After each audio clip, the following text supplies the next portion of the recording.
Hello everyone, ये हम हमारा 11th लेक्चर है क्लास 11th के लिए। हम और आज हम पढ़ने वाले हैं 2 चैप्टर, है ना। इस लेक्चर में हम कंप्लीट करेंगे 2 चैप्टर। कौन कौन से? पहला पढ़ेंगे अपन प्लांट एनाटॉमी, दूसरा पढ़ेंगे प्लांट ग्रोथ एंड डेवलपमेंट। दोनों को मैंने मर्ज कर दिया है। क्यों किया है? क्योंकि दोनों में बहुत ही लिंकेज है ना। छोटा छोटा चीज़ है, अगर मैं इसमें नहीं बताता तो कन्फ्यूज हो जाते हैं आप। और दोनों को मैंने बताया तो दोनों को ईजी पड़ेगा, मेरे को भी और आपको भी।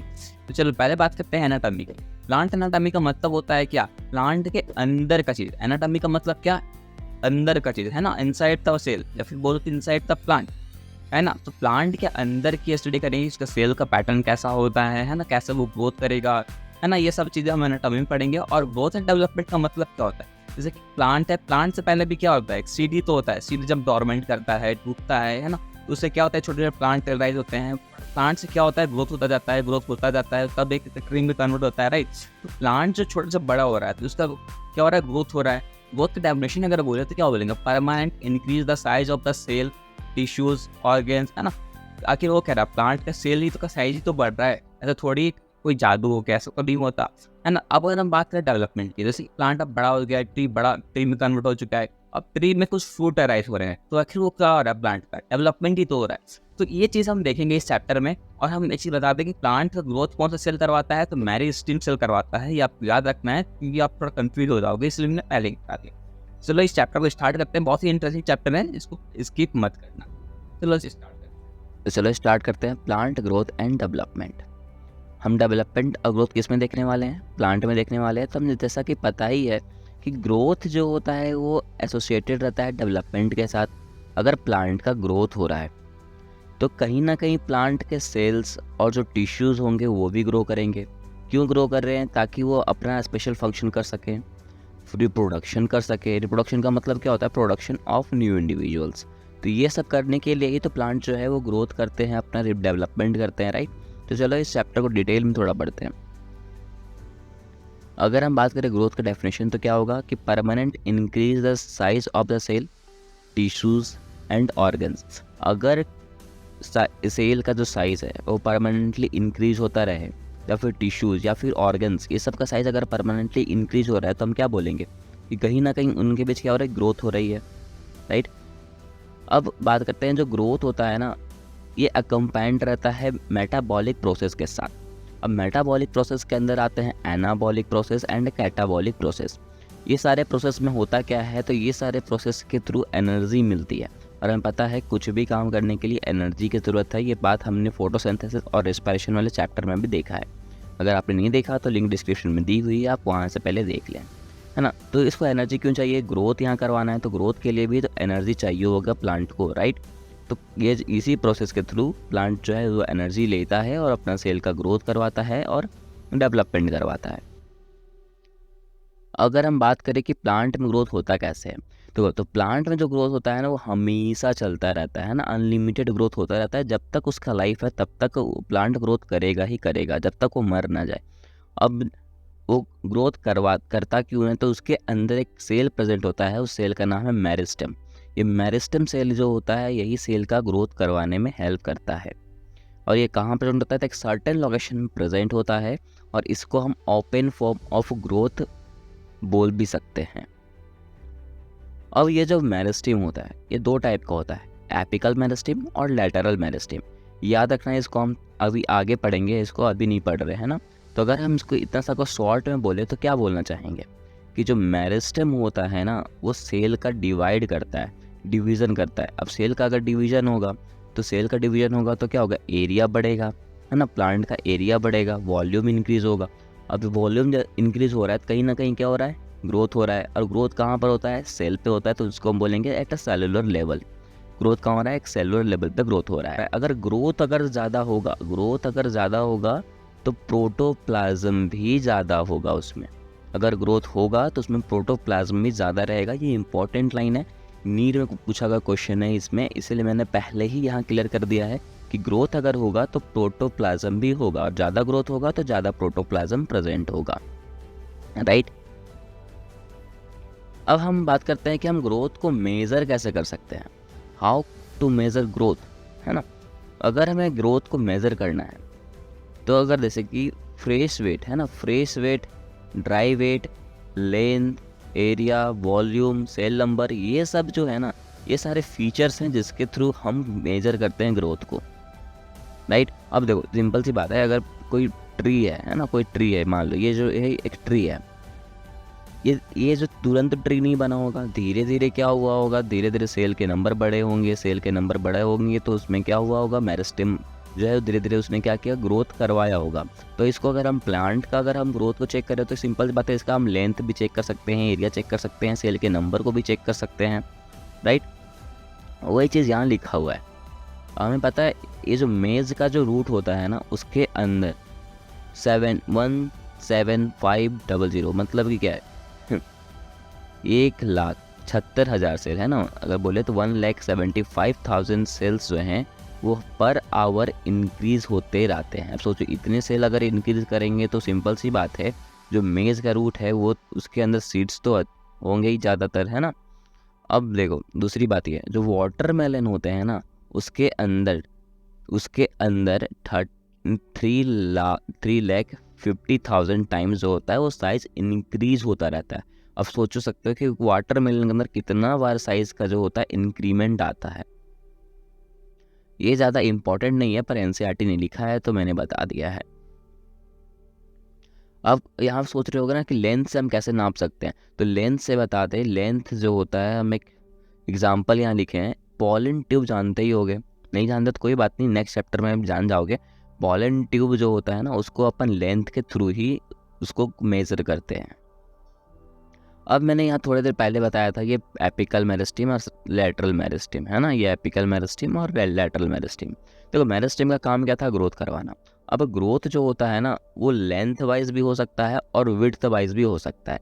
अगर हम लेंथ वाइज की बात करें तो लेंथ वाइज जैसे कि ये ऊपर से नीचे अगर हम ट्री को नापे तो ये हो गया लेंथ वाइज।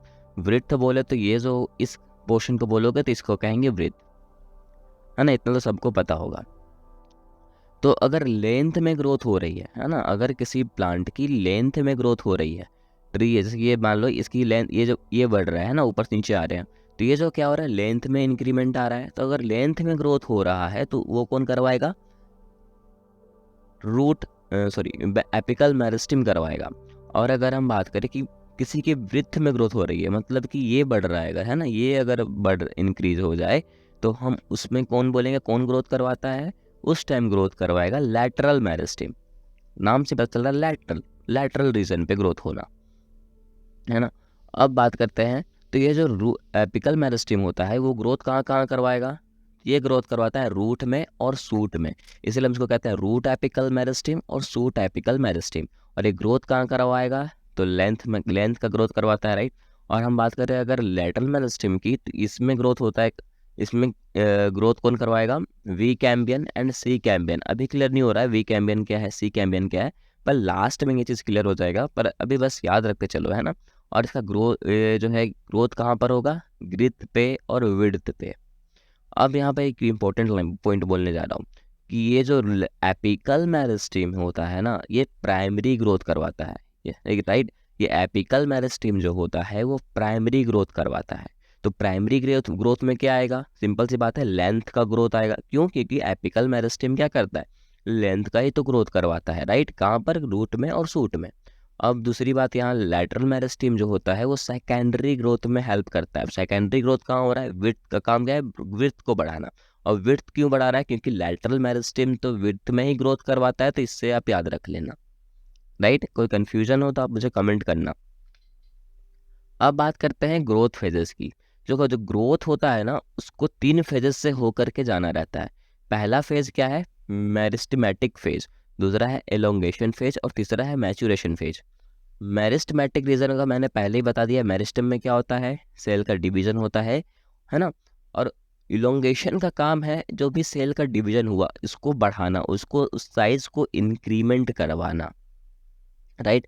और मैच्योरेशन एक ऐसा फेज है जहाँ पर उस सेल का ग्रोथ अगर रुक जाए, है ना, या सेल का ग्रोथ होना थोड़ा कम हो जाए, उस फेज को कहेंगे मैच्योरेशन फेज, या फिर बोलो तो वो सेल क्या हो चुका है, मैच्योर हो चुका है। सिंपल सी बात है। मेरिस्टेमेटिक का मतलब समझो तो एक छोटा बच्चा है अभी, है ना। और इलोंगेशन का मतलब क्या, वो छोटा बच्चा थोड़ा सा बड़ा हो गया, मान लो वो 25 ईयर का हो गया। अब वो क्या हो रहा है, उसका साल बढ़ते जा रहा है, ईयर बढ़ते जा रहा है, अब वो क्या हो जाएगा, मान लो यहाँ के 60 ईयर का हो गया।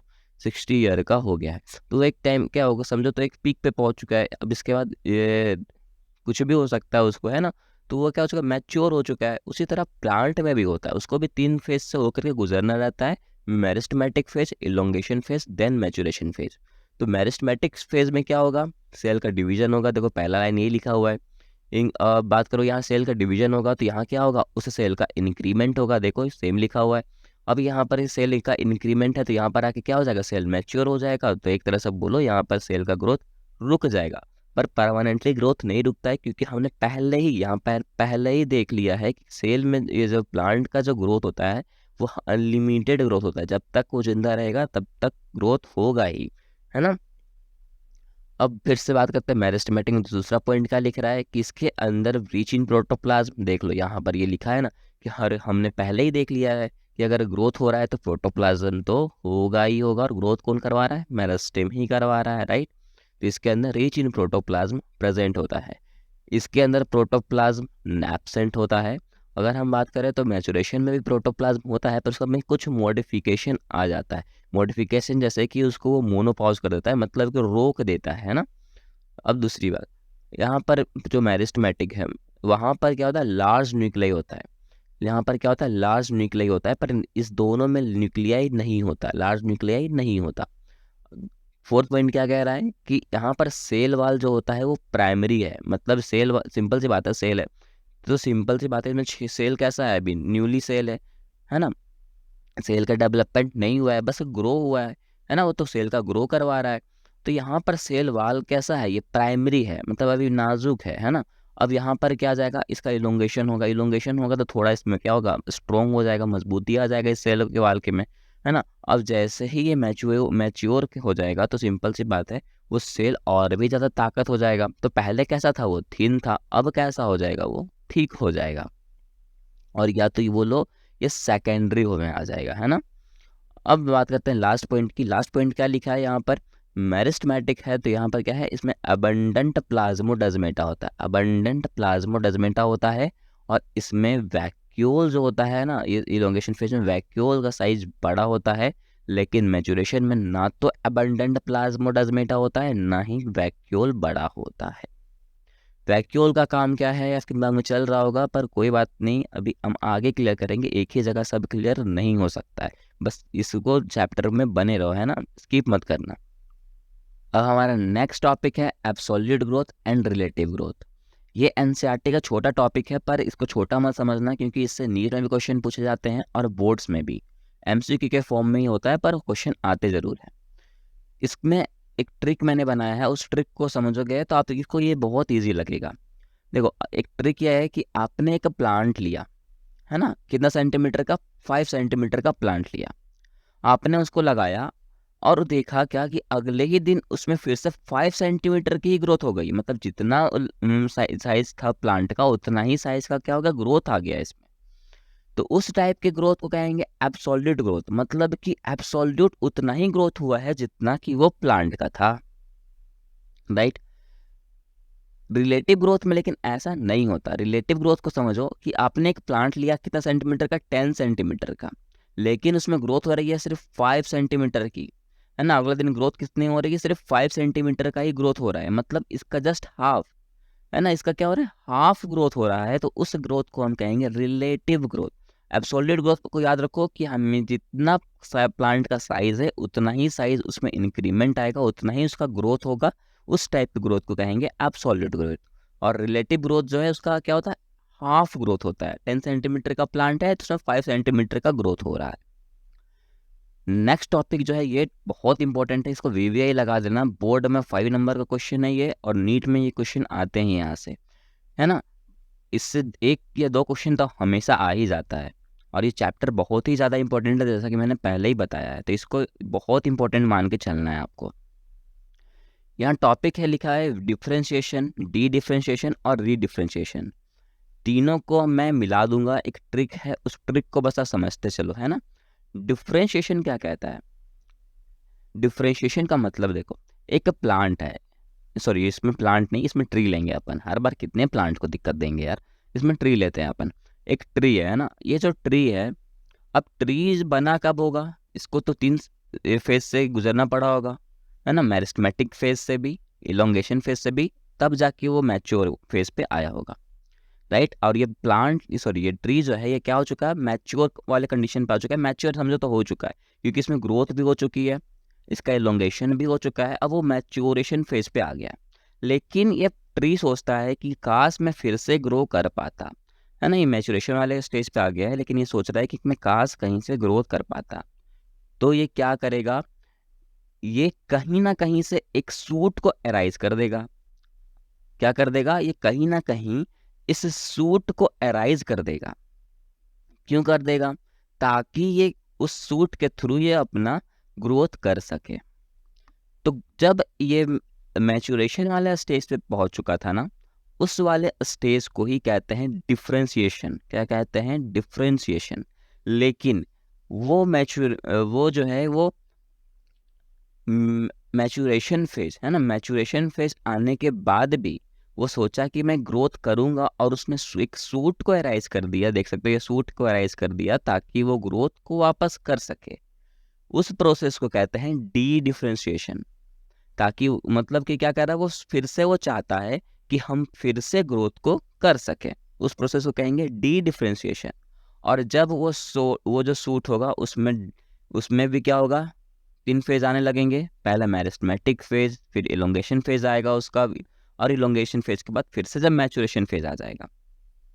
तो जब उसका ग्रोथ होना स्टार्ट होगा, जैसे कि यहाँ पर इसने क्या किया, इसने यहाँ पर एक सूट को अराइज कर दिया।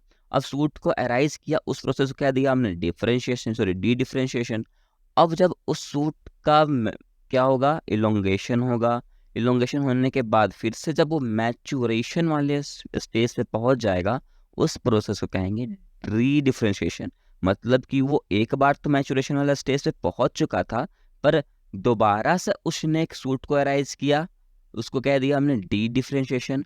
और उसने सूट को अराइज करके फिर से उसमें ग्रोथ किया, फिर से उसमें डेवलपमेंट लाया, उस प्रोसेस को कहेंगे री डिफरेंशिएशन।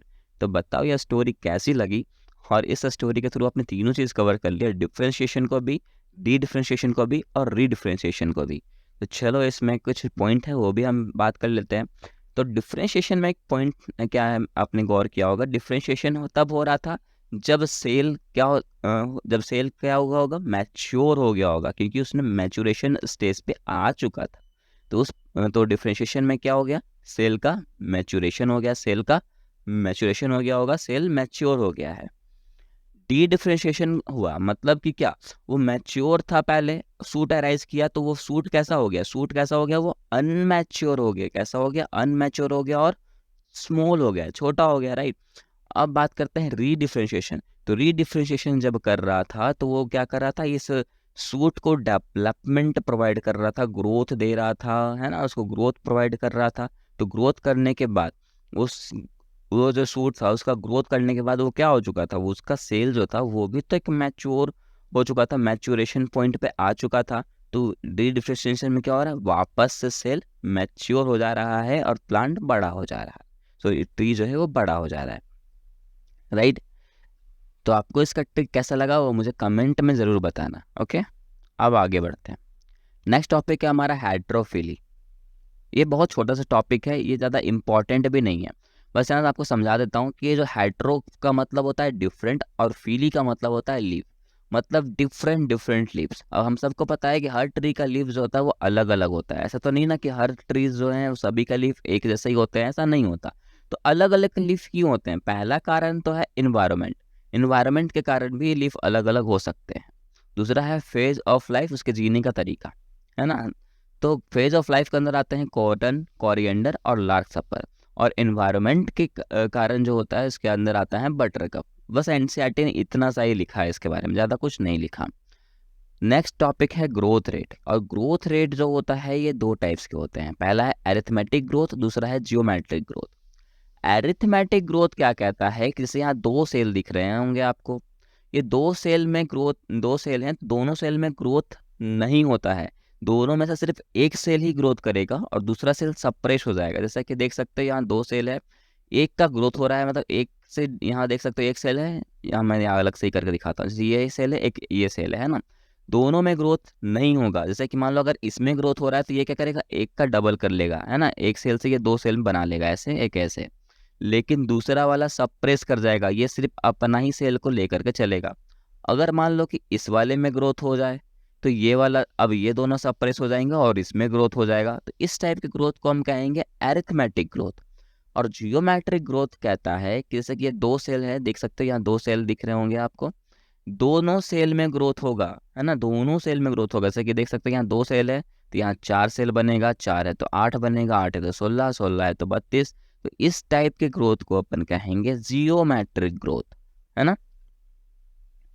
नेक्स्ट टॉपिक है प्लांट ग्रोथ रेगुलेटर। क्या है प्लांट ग्रोथ रेगुलेटर? ये बहुत इंपॉर्टेंट टॉपिक है, इसको तो बिल्कुल भी मिस मत करना, क्योंकि इससे भी क्वेश्चन आते हैं। और पिछले बार ही मैं क्वेश्चन पूछा था इस ऑक्सिन और जेबर एलिन में से।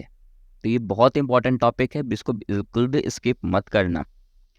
अब प्लांट ग्रोथ रेगुलेटर के अंदर आते हैं प्रोमोटर और इनहिबिटर। अब कौन प्रोमोटर है और कौन इनहिबिटर वो देखते हैं।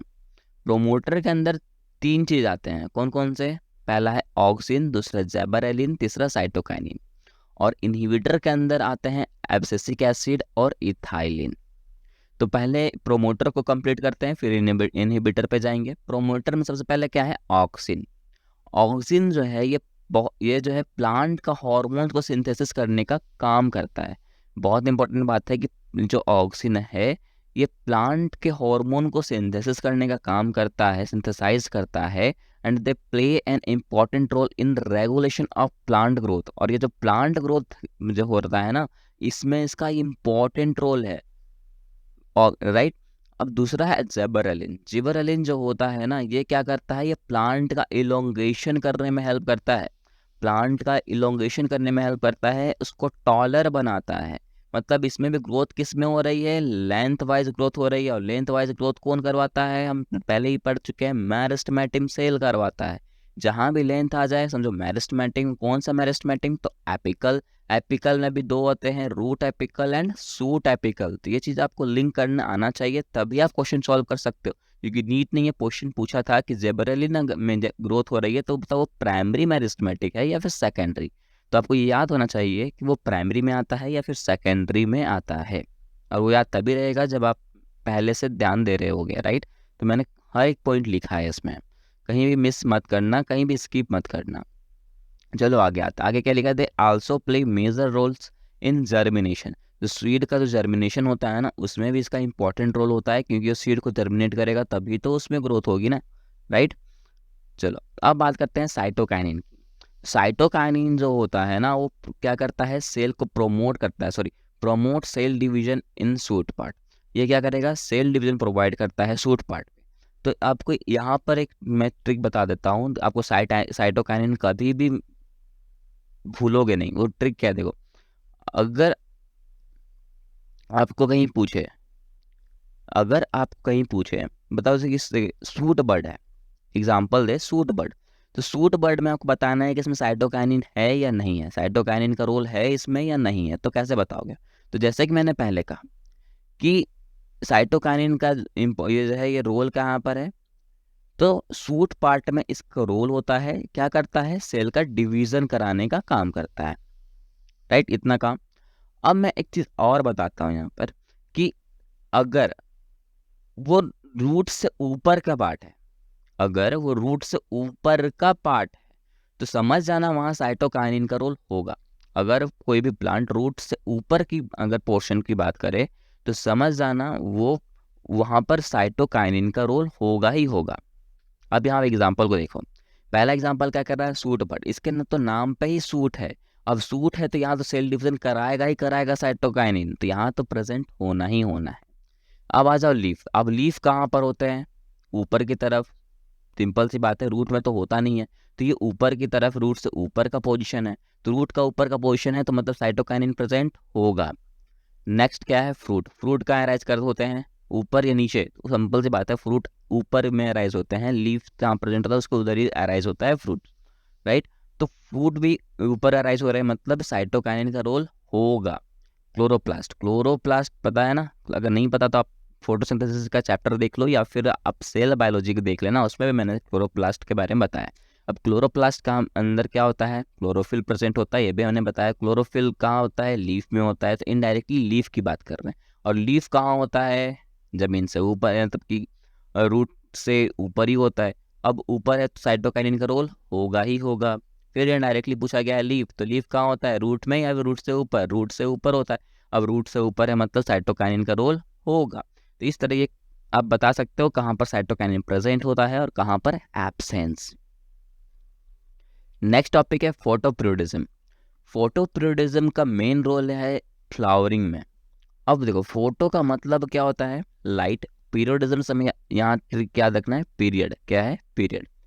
तो इसमें याद रखना है कि फ्लावरिंग अच्छा तभी होगा जब लाइट पीरियड ज़्यादा होगा। लाइट पीरियड ज़्यादा मिलेगा तो फ्लावरिंग बहुत अच्छे से होगा। लाइट अगर कम मिलेगा, है ना, अगर लाइट कम मिल जाए, अगर लाइट कम मिल जाए तो ये समझना कि वो प्लांट जो है वो बहुत कम टाइम ही सरवाइव करेगा। अगर लाइट कम मिल जाए तो ये समझना कि प्लांट जो है वो बहुत ही शॉर्ट टाइम ही सरवाइव करेगा, तो उस प्लांट को कहेंगे शॉर्ट डे प्लांट। अगर लाइट हमें ज़्यादा मिलेगा तो प्लांट ज़्यादा देर तक सरवाइव करेगा, तो हम उस प्लांट को कहेंगे लॉन्ग डे प्लांट। और लॉन्ग डे प्लांट है तो उसमें क्रिटिकल टाइम कम होगा। सिंपल सी बात है, अगर लॉन्ग टाइम तक जिएगा तो उसकी मरने की चांस बहुत कम रहेगी ना। और शॉर्ट टाइम प्लांट है मतलब वो मरने का चांस बहुत ही ज़्यादा है उसका, तो क्रिटिकल टाइम उसमें ज़्यादा ही होगा। अब हम बात करें कि लाइट अगर मिले ही ना तब, तो लाइट अगर नहीं मिलेगा ना तो फ्लावरिंग होगा ही नहीं सही से। अब फ्लावरिंग नहीं होगा तो उस टाइप के प्लांट को हम कहेंगे डे न्यूट्रल प्लांट। और ये जो लीव्स होते हैं ना, वो हार्मोन रिलीज करते हैं जो कि रिस्पॉन्सिबल होते हैं फ्लावरिंग के लिए। क्लियर है ये टॉपिक, बहुत छोटा टॉपिक था। अब है वर्नलाइजेशन। वर्नलाइजेशन एक प्रोसेस है। इसका कहना है ना कि कोई भी प्लांट या फिर कोई भी फ्लावर अगर लो टेम्परेचर पे भी वैसा ही ग्रो करे जैसा वो पहले करता था, मतलब हाई टेम्परेचर पे भी वो वैसा ही ग्रो करता रहे। तो वर्नाइजेशन एक प्रोसेस है ना, जिसमें कहता है कि अगर कोई भी प्लांट या फिर कोई भी फ्लावर ले लो, अगर वो लो टेम्परेचर पे भी वैसा ही ग्रो करे जैसा वो हाई टेम्परेचर पे ग्रो करते थे, ना तो उसके क्वालिटी पे चेंज आए और ना ही उसके कोई क्वांटिटी पे चेंज आए, तो उस टाइप के फ्लावर को हम कहेंगे कि वो वर्नलाइजेशन कर सकता है ना। अब इसका एग्जाम्पल है विंटर वेराइटीज में वीट, बार्ली और राई। ये तीनों के तीनों वर्नलाइजेशन का प्रोसेस करते हैं, इसलिए हम इसको वर्नलाइजेशन फ्लावर भी बोल सकते हैं। अब हम बात करते हैं दूसरा, बाइनियल प्लांट। बाइनियल प्लांट भी वर्नलाइजेशन को फॉलो करते हैं। इसमें आते हैं sugar beet, cabbage and carrot, right. एक छोटा सा टॉपिक है सीड डोरमेंसी। सीड डोरमेंसी एक छोटा सा टॉपिक है। सीड डोरमेंसी का मतलब क्या होता है, सीड का टूटना, राइट। सीड का क्या होना, टूटना। अब सीड टूटेगा कब, जब उसको कहीं मॉइस्चर मिले, है ना। सीड तभी टूटेगा ना जब उसको कहीं मॉइस्चर मिलेगा, राइट। अब देखो ये ये क्या कह रहा है, some seeds fail to germinate even when external conditions are favourable. कुछ कुछ सीड लेकिन जर्मिनेट नहीं कर पाते हैं जब तक उसे कोई एक्सटर्नल कंडीशन अवेलेबल ना रहे। देखो सिंपल सी बात है, ऐसा तो होता नहीं कि सीड आपने एक पैकेट पे छोड़ दिया और आप वेट कर रहे हो कि सीड कब डोरमेंट करेगा, कब उससे हम सीड जो है राइज। तो ऐसा कभी होगा क्या, कभी नहीं हो सकता। उसको हम जब तक से कोई एक्सटर्नल फीचर्स नहीं देंगे, मतलब कुछ एक्सटर्नल कंडीशन नहीं देंगे, है ना, जैसे कि उसको हम सीड को निकालेंगे नहीं, उसको हम सोइल में डालेंगे नहीं, उसमें वाटर हम देंगे नहीं और हम सोचेंगे कि अपने आप सीड जो है डोरमेंट कर जाए, तो ऐसा नहीं हो सकता। सीड तब ही डोरमेंट करता है जब हम उसको कोई एक्सटर्नल कंडीशन प्रोवाइड करते हैं जो उसके फेवर में हो, है ना, जो उसको अच्छा रहे ताकि वो सीड जो है वो डोरमेंट कर सके। लेकिन तो भी कोई कोई सीड जो है डोरमेंट नहीं कर पाते हैं ऐसा कंडीशन देने के बाद भी। पर हमें अभी सिर्फ समझना है सीड डोरमेंट होता कैसे है, टूटता कैसे है, इसका रीज़न क्या है। इसका रीज़न देखो क्या है, सीड जो होता है बहुत हार्ड कोट होता है, सबको पता है सीड जो होता है ना वो बहुत ही हार्ड होता है। सीड का अगर डायग्राम देखना है तो ये कुछ इस तरह का डायग्राम होता है। सीड के अंदर 2 लेयर होता है। आप सबसे आउटर लेयर को कहते हैं एल्यूरोन और इनर लेयर को कहते हैं एंडोस्पर्म। इसके यहाँ पर रेडिकल्स प्रेजेंट होता है और यहाँ पर स्कूटेलम भी प्रेजेंट होता है। इसका काम क्या है ना, इसको हम आगे देखते चलेंगे, एक एक करके देखेंगे इसको, है ना। इसको पढ़ना भी है, डाइकोट और मोनोकोट हम पढ़ेंगे ही पढ़ेंगे, तो उसमें हम ये चीज़ क्लियर करेंगे। बस आपको ये डायग्राम मैंने यहाँ दिखा दिया है। ये सीड का डायग्राम कुछ इस तरह का होता है। तो इसका रीजन पे आ रहे थे ना, रीजन क्या था, रीजन जो है सबसे पहले क्या कहता है कि ये हार्ड होता है। सीड का कोटिंग कैसा होता है, बहुत ही हार्ड होता है। ये जब किसी भी केमिकल इनहिबिटर के प्रेजेंस में आते हैं, किसी भी केमिकल इनहिबिटर के प्रेजेंस में आते हैं। और हमने बताया था ना कि इनहिबिटर के बारे में याद करो तो, ये देखो इनहिबिटर के बारे में यहाँ हमने पढ़ा था ना। और इनहिबिटर कौन कौन से थे, एब्सिसिक एसिड एंड इथाइलिन। तो सीड जब भी एब्सिसिक एसिड या फिर फिनोलिक एसिड या फिर पारा एब्जॉर्बिक एसिड के प्रेजेंस में आता है तो सीड जो होता है वो डोरमेंट होना शुरू कर जाता है, डोरमेंट होता है। और सीड से छोटे से रूट अराइज होता है और उसी रूट से फिर शूट अराइज होगा और धीरे धीरे उससे फ्रूट भी अराइज होने शुरू हो जाएंगे। अब डिपेंड करता है, सीड अगर मोनोकोट हो तो मोनोकोट सीड ही अराइज होगा और अगर रूट अराइज होगा, और अगर सीड अगर डाइकोट होगा तो डाइकोट रूट ही अराइज करेगा। क्लियर है। अब अब हमारा स्टार्ट हो जाता है प्लांट एनाटॉमी। तो एनाटॉमी का मतलब क्या होता है, एनाटॉमी का मतलब ही होता है कि अंदर की स्टडी, है ना, इसका सेल के स्ट्रक्चर का स्टडी करना। Plant anatomy is the study of the tissues and cells and structures of the organ. Plant anatomy क्या है, तो प्लांट एनाटॉमी के अंदर हम स्टडी करते हैं सेल, उसका प्लांट का टिश्यूज कैसा होंगे, उसका अरेंजमेंट कैसे होंगे, उसके सेल का अरेंजमेंट कैसा होगा, उसका स्ट्रक्चर कैसा होगा, उसके प्लांट के ऑर्गन्स कैसे होंगे। ये सारे कुछ हम इस चैप्टर के थ्रू कंप्लीट करेंगे। तो चलो इस चैप्टर को स्टार्ट करते हैं, राइट। तो एक चार्ट बनाया हुआ है मैंने, इस चार्ट को पहले याद करते हैं। ये अगर आपको ये चार्ट याद हो जाता है तो आप समझो आधा तो आपका यहीं पर फिनिश हो जाएगा, है ना। इस फ्लो को बस पकड़ के चलना है अपने को। प्लांट टिश्यू जो होते हैं वो 2 टाइप के होते हैं। प्लांट टिश्यू जो होते हैं वो 2 टाइप के होते हैं। पहला है मेरिस्टेमेटिक टिश्यू, दूसरा है परमानेंट टिश्यू। याद करो मेरिस्टेमेटिक टिश्यू हमने थोड़ा देर पहले पढ़ा था क्या, बिल्कुल पढ़ा था। इसीलिए मैंने इस दोनों को लिंक किया ताकि आप ना कहीं भी मिस ना करो।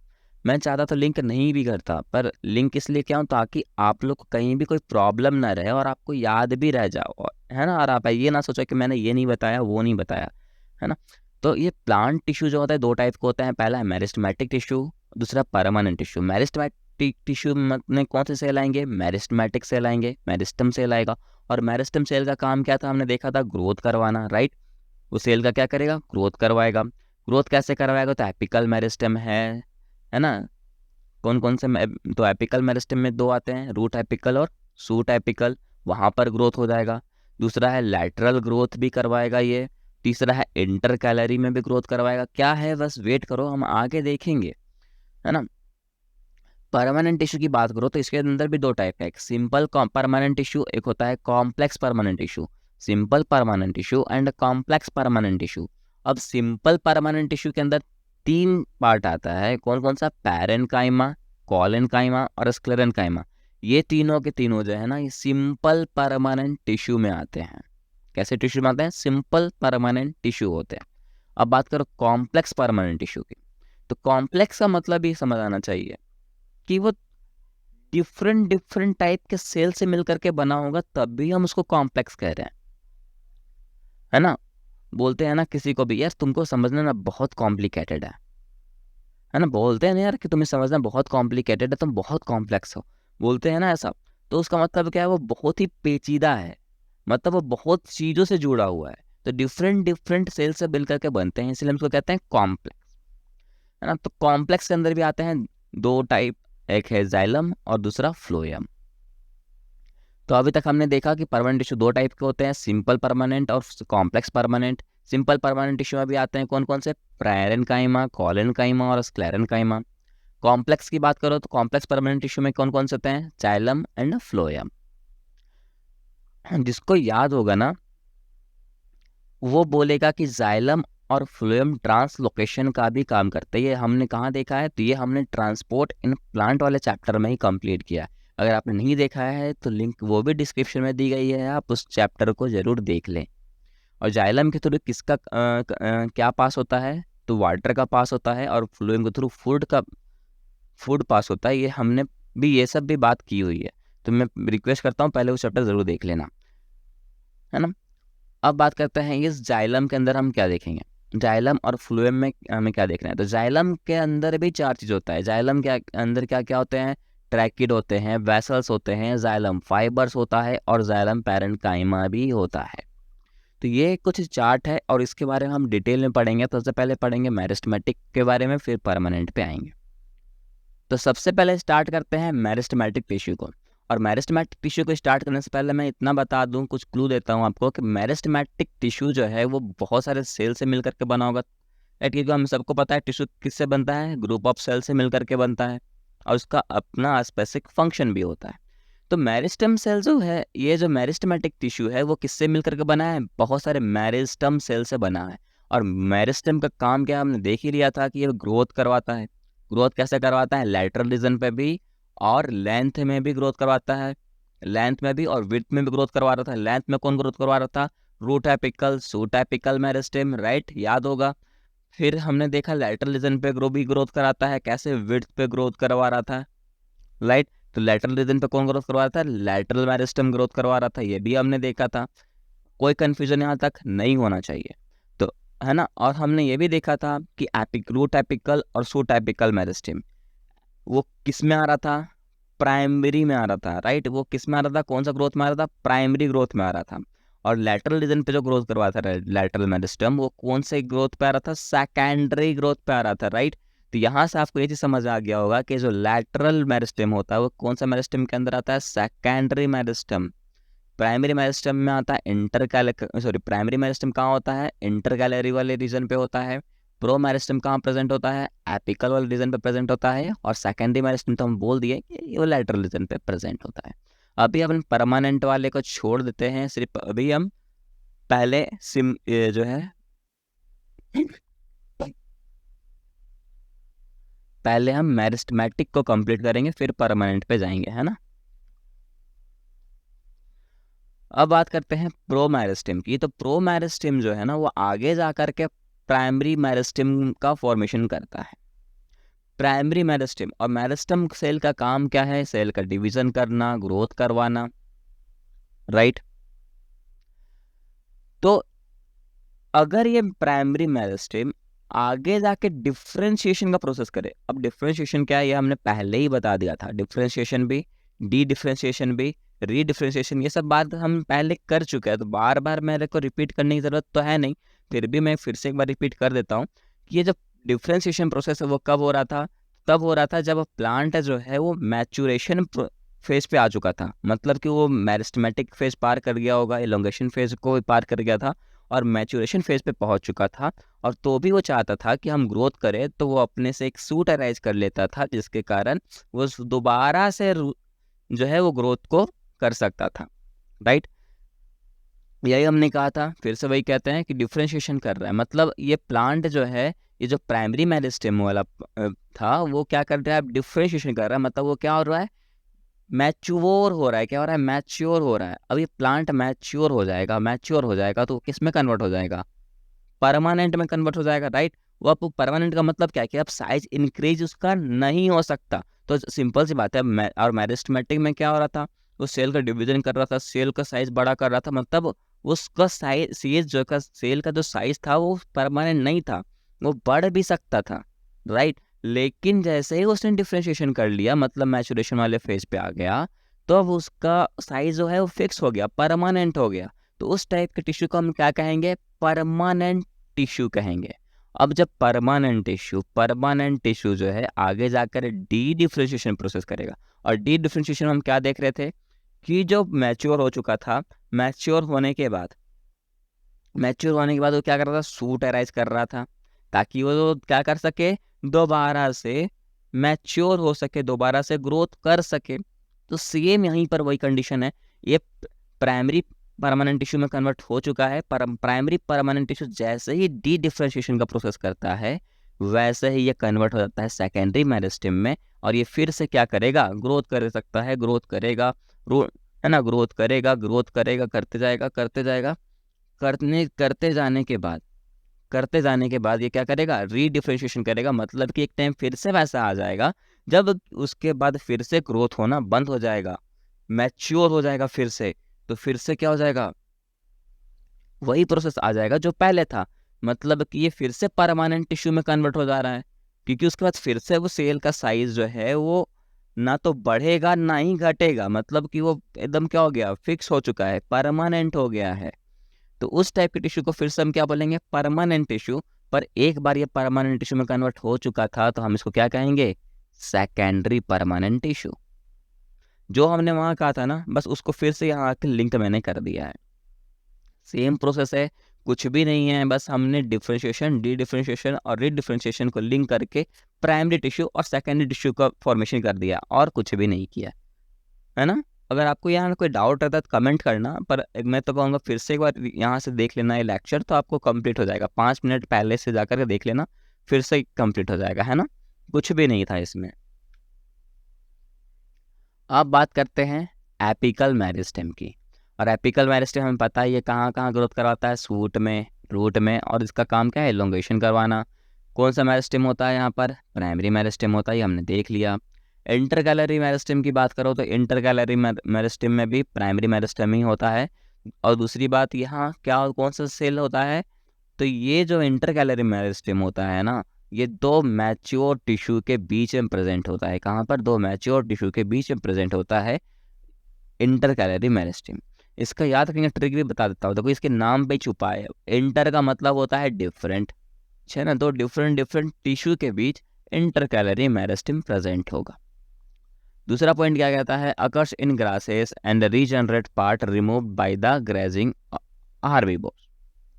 देखो सबको पता होगा ना कि जब जो गाय हो गया या फिर कोई भी हार्बीवोर्स एनिमल्स हो गया, गॉट हो गया, वो घास जब खाता है ना, तो वो देखना कि वो घास क्या जब खाता है कहीं पर, तो वो क्या घास उतना ही रह जाता है क्या, ग्रो कर, अगर वो घास जमीन से कनेक्टेड है, मतलब सीड से कनेक्टेड है, तो वो क्या होता है, फिर से ग्रो करता है, राइट, फिर से वो ग्रो कर जाता है ना। ऐसा तो होता नहीं कि घास की कमी हो जाती है, ऐसा नहीं होता। तो ऐसा क्यों होता है, क्यों, ये इंटर कैलरी मेरिस्टेम के ही कारण होता है। ये क्या करता है ना, लिंक करके रखा रहता है।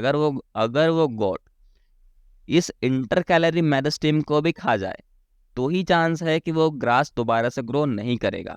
लेकिन कोई भी गोट अगर इस इंटर कैलरी मेरिस्टेम को छोड़ देता है, तो वो दोबारा से ग्रो कर सकता है, इसके अंदर कैपेबिलिटी होती है।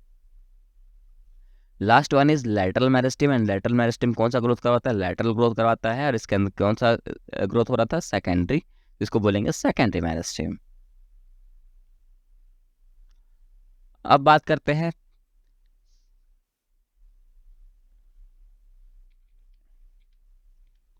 तो हमारा ये पार्ट तो हो गया कंप्लीट, है ना, हमारा ये पार्ट जो था वो हो गया है कंप्लीट। अब हम आते हैं इस परमानेंट टिश्यू पे। किस पे आते हैं, अब हम इस परमानेंट टिश्यू पे आते हैं। परमानेंट टिश्यू में भी सबसे पहले क्या था, सिंपल परमानेंट टिश्यू। अब सिंपल परमानेंट टिश्यू में भी सबसे पहले क्या पढ़ना है, पैरेन्काइमा के बारे में पढ़ना है। तो स्टार्ट करते हैं पैरेन्काइमा को। पैरेन्काइमा जो होता है ना, ये बहुत ही ज़्यादा प्रिमिटिव है। ये सबसे पहला इन्वॉल्व हुआ सेल है। दूसरी बात, इसको अपन फंडामेंटल टिश्यू भी बोलते हैं। क्या कहते हैं, फंडामेंटल टिश्यू भी बोलते हैं। Its form the major components, ये बहुत सारे मेजर कंपोनेंट्स को फॉर्म करता है। इसका जो सेल वॉल होता है वो बहुत थीन होता है, मेनली सेलुलोज भी प्रेजेंट होता है। अगर हम बात करें तो इसका जो सेल होता है ना, ये क्लोजली पैक भी होता है, और इसमें इंटरसेलुलर स्पेस भी होता है। देखो यार, क्लोजली पैक और डेंसली पैक्ड, आप लोग को हमेशा कंफ्यूजन होता होगा इस पे कि कौन क्लोजली है कौन डेंसली है ना, किसको क्लोजली बोलते हैं किसको डेंसली बोलते हैं। देखो क्लोजली का मतलब होता है ना कि आस पास, है ना, देख सकते हो इस फिगर को, देखो ये यहाँ पर मैंने दिखाया, ये देखो दो सेल हैं, दोनों के सेल देखो देख सकते हो आस पास है, तो हम बोलेंगे ये क्लोजली पैक है। लेकिन अगर कोई सेल पूरा सटा हुआ है, जैसे देख सकते हो एक के ऊपर एक ओवरलैप कर जाए, उसको हम बोलेंगे डेंसली। तो इसका ये जो पैरेंकाइमा का जो सेल होते हैं वो डेंसली पैक भी हो सकते हैं और क्लोजली पैक भी रहते हैं। दूसरी बात करो तो इसके अंदर इंटरसेलुलर स्पेस, इंटरसेलुलर का मतलब क्या होता है, इंटर का मतलब डिफरेंट, सेलुलर का मतलब सेल, मतलब कि दो डिफरेंट डिफरेंट सेल के बीच क्या होता है, स्पेस भी प्रेजेंट होता है। देख सकते हो ये क्लोजली पैक है, क्लोजली पैक में देख सकते हो नहीं, एक आस पास ही तो है लेकिन बीच में क्या है, गैप भी है, राइट, गैप है कि नहीं है, गैप है, स्पेस है ना, बिल्कुल है। फिर क्या कह रहा है फंक्शन, देखो इसका फंक्शन क्या कहता है, ये का फंक्शन है फोटोसिंथेसिस करना। अब फोटोसिंथेसिस अगर कर रहा है तो वो क्या करेगा, फूड का फॉर्मेशन तो करेगा ही करेगा, इट मीन्स ये फूड का स्टोरेज भी कर सकता है, दूसरा फूड का सिक्रीशन भी करता है। लास्ट, इसका शेप की बात करो, सेल का शेप कैसा होता है, इसका स्फेरिकल भी होता है, ओवल भी होता है, राउंड भी होता है और पॉलीगोनल भी होता है। और ये दोनों पॉइंट इंपॉर्टेंट है आपको, जो कि एक तो ये पॉइंट और दूसरा है सेल का शेप, ये याद बिल्कुल रखना, क्योंकि ये मैक्सिमम लोग याद नहीं करते हैं और ये क्वेश्चन कभी कभी नीट में आ जाता है। एक्चुअली नीट में तो एक ही बार आया है, पर यहाँ से क्वेश्चन ज़्यादातर ये आता है कि पैरेंकाइमा जो होते हैं वो क्लोजली पैक होते हैं या डेंसली पैक होते हैं या दोनों होते हैं, तो इसमें आप कंफ्यूज हो सकते हो थोड़ा, है ना, तो ये इसमें थोड़ा ध्यान रखना। और फंक्शन तो याद रखना कि पैरेंकाइमा का एक ही काम है, फोटोसिंथेसिस करना, और फोटोसिंथेसिस करेगा तो फूड का स्टोरेज करेगा ही करेगा, इतना बस याद रखना। हाँ, दूसरा है कॉलेनकाइमा। कॉलेनकाइमा की बात करो तो कॉलेनकाइमा जो होता है ये लिविंग मैकेनिकल सपोर्ट प्रोवाइड करता है। क्या करता है, ये लिविंग मैकेनिकल सपोर्ट प्रोवाइड करता है। लिविंग का मतलब क्या है यार, उसमें जिंदा रहेगा तो ही सपोर्ट प्रोवाइड करेगा, मर जाने के बाद प्रोवाइड नहीं करेगा। दूसरा पॉइंट क्या कहता है, होमोजेनस लेयर और पैचेज। इसमें क्या होता है, होमोजेनस लेयर भी प्रेजेंट होता है और पैचेज भी प्रेजेंट होता है। बात करो तो सेल जिसका जो होता है वो थिक होता है और उसका सेल कैसा था, थिन था, राइट। तो इसका सेल ये और ये इसका सेल कैसा है, थिक है at a corner due to deposition of cellulose. Thick क्यों होता है, क्योंकि इसके कॉर्नर पे जो होता है ना सेलुलोज का, हेमी सेलुलोज का और पैकेटिन का डिपोजिशन होता है, इसके कारण ही ये हार्ड सॉरी ये थिक हो जाता है। ये बहुत इंपॉर्टेंट पॉइंट है, इसको भी मिस मत करना। जो जो पॉइंट इसमें लिखा है बहुत इंपॉर्टेंट है और ये आपको याद रखना पड़ेगा, क्योंकि नीट में कब कोई कहाँ से क्वेश्चन पूछ दे कोई भी नहीं जानता, हो सकता है यहीं से क्वेश्चन आ जाए, राइट। तो आप बिल्कुल भी मिस मत करो। अब बात करें सेल के शेप की, तो सेल का शेप कैसा होता है, ओवल होता है, स्फेरिकल भी होता है और पॉलीगोनल भी होता है। इसमें बात करो तो इंटरसेलुलर स्पेस एब्सेंट होता है और पॉलिनकाइमा में देखा कि इंटरसेलुलर स्पेस प्रेजेंट होता है। ये कुछ डिफरेंसेस जो मैं बताते जा रहा हूँ आपको, नोट डाउन कर लेना अगर हो सके तो। फिर पॉइंट क्या कह रहा है, ऑफ्टन कंटेंट क्लोरोप्लास्ट, और ये जो होता है क्लोरोप्लास्ट को भी कंटेंट करके रखता है। इसका फंक्शन के देखो तो ये जो है ना ये मैकेनिकल सपोर्ट प्रोवाइड करता है। अब देखो ये आपको यहीं से याद हो जाएगा कि यहाँ पर हमने सबसे पहले क्या कहा, ये लिविंग मैकेनिकल सपोर्ट प्रोवाइड करता है, तो ये तो याद रहना चाहिए कि मैकेनिकल सपोर्ट प्रोवाइड करेगा ही करेगा। दूसरी बात ये कि ये मैकेनिकल सपोर्ट प्रोवाइड कहाँ करता है, तो young steam and petiole of leaf में, है ना, कहाँ पर प्रोवाइड करता है, यंग स्टीम में और पैटियोल ऑफ लीफ में मैकेनिकल सपोर्ट प्रोवाइड करता है, मतलब वो उसको डैमेज होने से बचाता है। फिर है स्क्लेरेनकाइमा। स्क्लेरेनकाइमा की बात करो तो ये डेड मैकेनिकल टिश्यू है।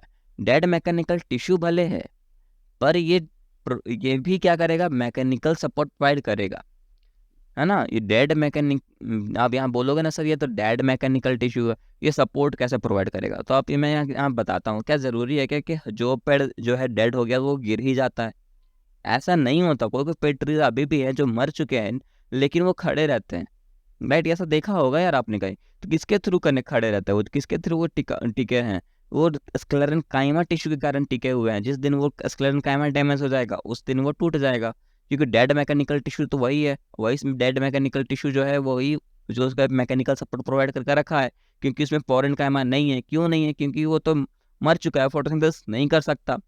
कॉलेनकाइमा भी नहीं है क्योंकि वो लिविंग में होता है और पेड़ मर चुका है तो उस टाइम भी वो काम नहीं करेगा। सिर्फ स्क्लेरेनकाइमा के दम से ही वो पेड़ जो है वो टिका हुआ रहता है, राइट। इसका सेल जो होता है बहुत ही ज़्यादा थिक हो चुका होता है एंड लिग्निफाइड विदाउट प्रोटोप्लास्ट।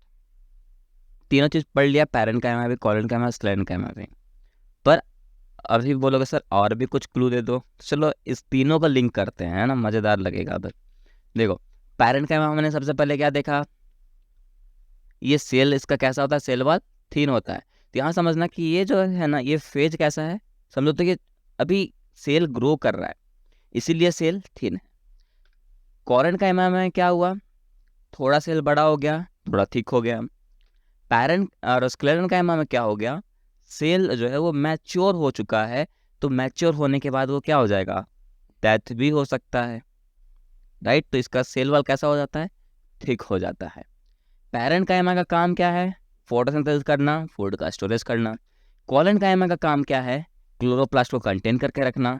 और स्क्लेरेन्काइमा का काम है डेड मैकेनिकल सपोर्ट प्रोवाइड करना, जब प्लांट मर जाए, डेड हो जाए, तो भी उसे टिका कर रखना, उसे गिरने ना देना, यही इसका काम होता है। और हाँ, इसके अंदर लिग्निफाइड विदाउट प्रोटोप्लास्ट होता है, जो कि मैंने कहा था कि प्रोटोप्लास्ट तो होता है पर इसमें कुछ मॉडिफिकेशन होता है। याद हो, अगर नहीं याद है तो मैं फिर से यहाँ दिखा देता हूँ, क्योंकि मैंने वहां पर भी कहा था आपको।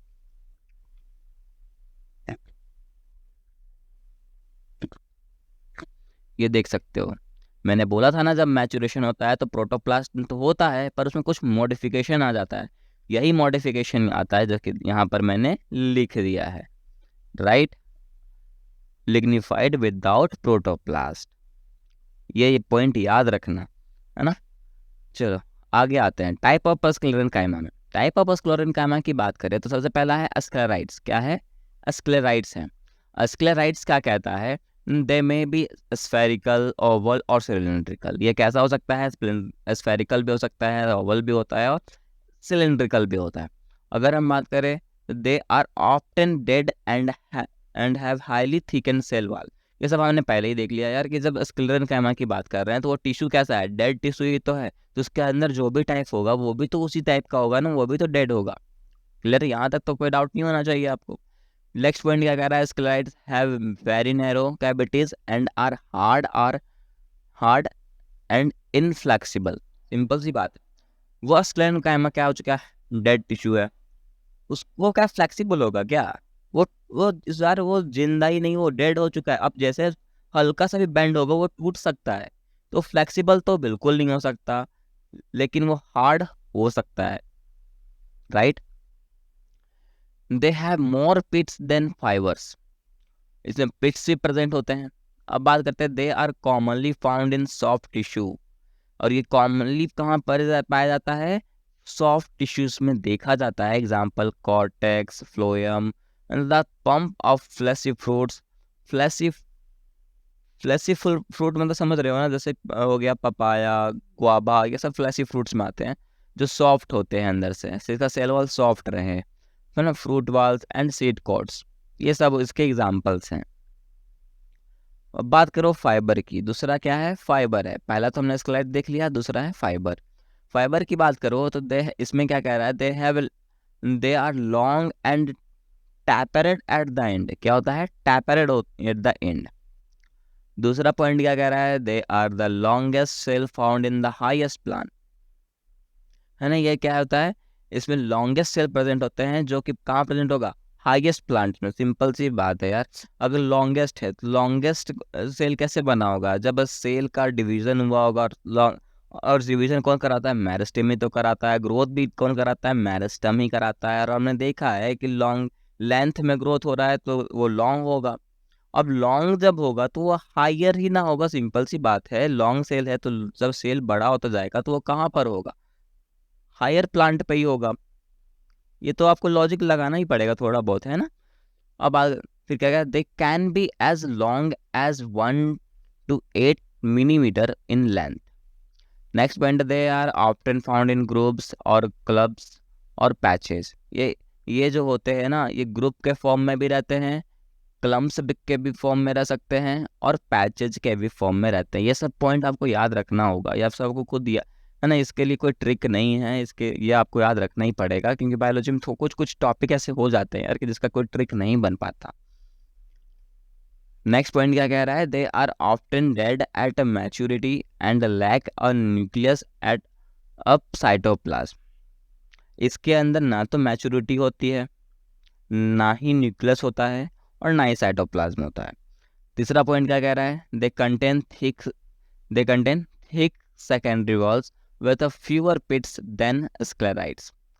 ये जो होता है ना, ये थिक रहता है, मतलब समझो तो जो स्क्लेराइड्स देखा था ना, उससे भी ज़्यादा नैरो होता है, यहाँ पर ज़्यादा थिक होता है सेल, और यहाँ पर कुछ पिट्स भी प्रेजेंट होता है जिसके कारण वो वाटर का ट्रांसपोर्ट कर सकता है थोड़ा थोड़ा। Fibres have a uniformly thick and lignified cell wall. और ये जो होता है ना, इसके अंदर लिग्निफाइड सेल वॉल होता है। And flax fibres are made up of cellulose, इसके अंदर सेलुलोज होता है। तो स्क्लेरन कैमो यहाँ पर हमने कंप्लीट कर लिया। अब आगे आते हैं कॉम्प्लेक्स टिश्यू की ओर। कॉम्प्लेक्स टिश्यू में हमने पहले ही क्या दिया था कि ये क्या होता है, ये it is more than one type of cell, ये more than one type of cell से मिलकर के बना होता है। क्योंकि आप सबको पता है टिश्यू बनता किससे है, सेल से मिलकर के बनता है ना। तो यहाँ कॉम्प्लेक्स टिश्यू की बात कर रहे हैं, मतलब क्या एक से अधिक डिफरेंट डिफरेंट टाइप के सेल मिले होंगे तब जाकर के इस टाइप का टिश्यू फॉर्म होता है। अब इसके अंदर भी कौन कौन आता है, इसके अंदर आएगा जाइलम और फ्लोएम। जाइलम के अंदर भी हमने देखा था ना, 4 टाइप थे, tracheid, vessels, xylem fibres and xylem parenchyma. हमने क्या बोला था, ट्रैकिया और ये ट्रैकिड और वेसल्स जो होते हैं ये वाटर का कंडक्शन प्रोवाइड करेंगे, है ना। जाइलम फाइबर जो होते हैं ना, ये एक तरह से सपोर्ट प्रोवाइड करते हैं किसको, वाटर कंडक्शन कराने में, ट्रैकिड को और वेसल्स को। दूसरा हमने बोला था ना कि ये पैरेन्काइमा जहाँ भी आए, मतलब वो वहाँ समझना कि वो फोटोसिंथेसिस करेगा, और फोटोसिंथेसिस करेगा इसका मतलब है वो अपना मतलब कि वो फूड का स्टोरेज भी करेगा ही करेगा। तो वहाँ से तो ये डाउट क्लियर हो जाएगा आपको।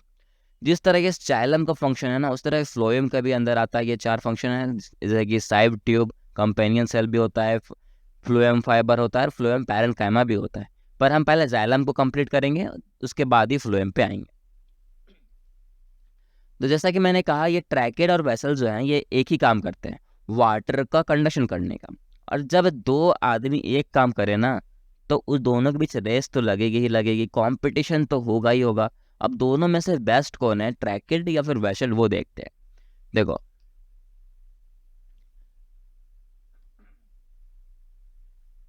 ये ट्रैकेड है।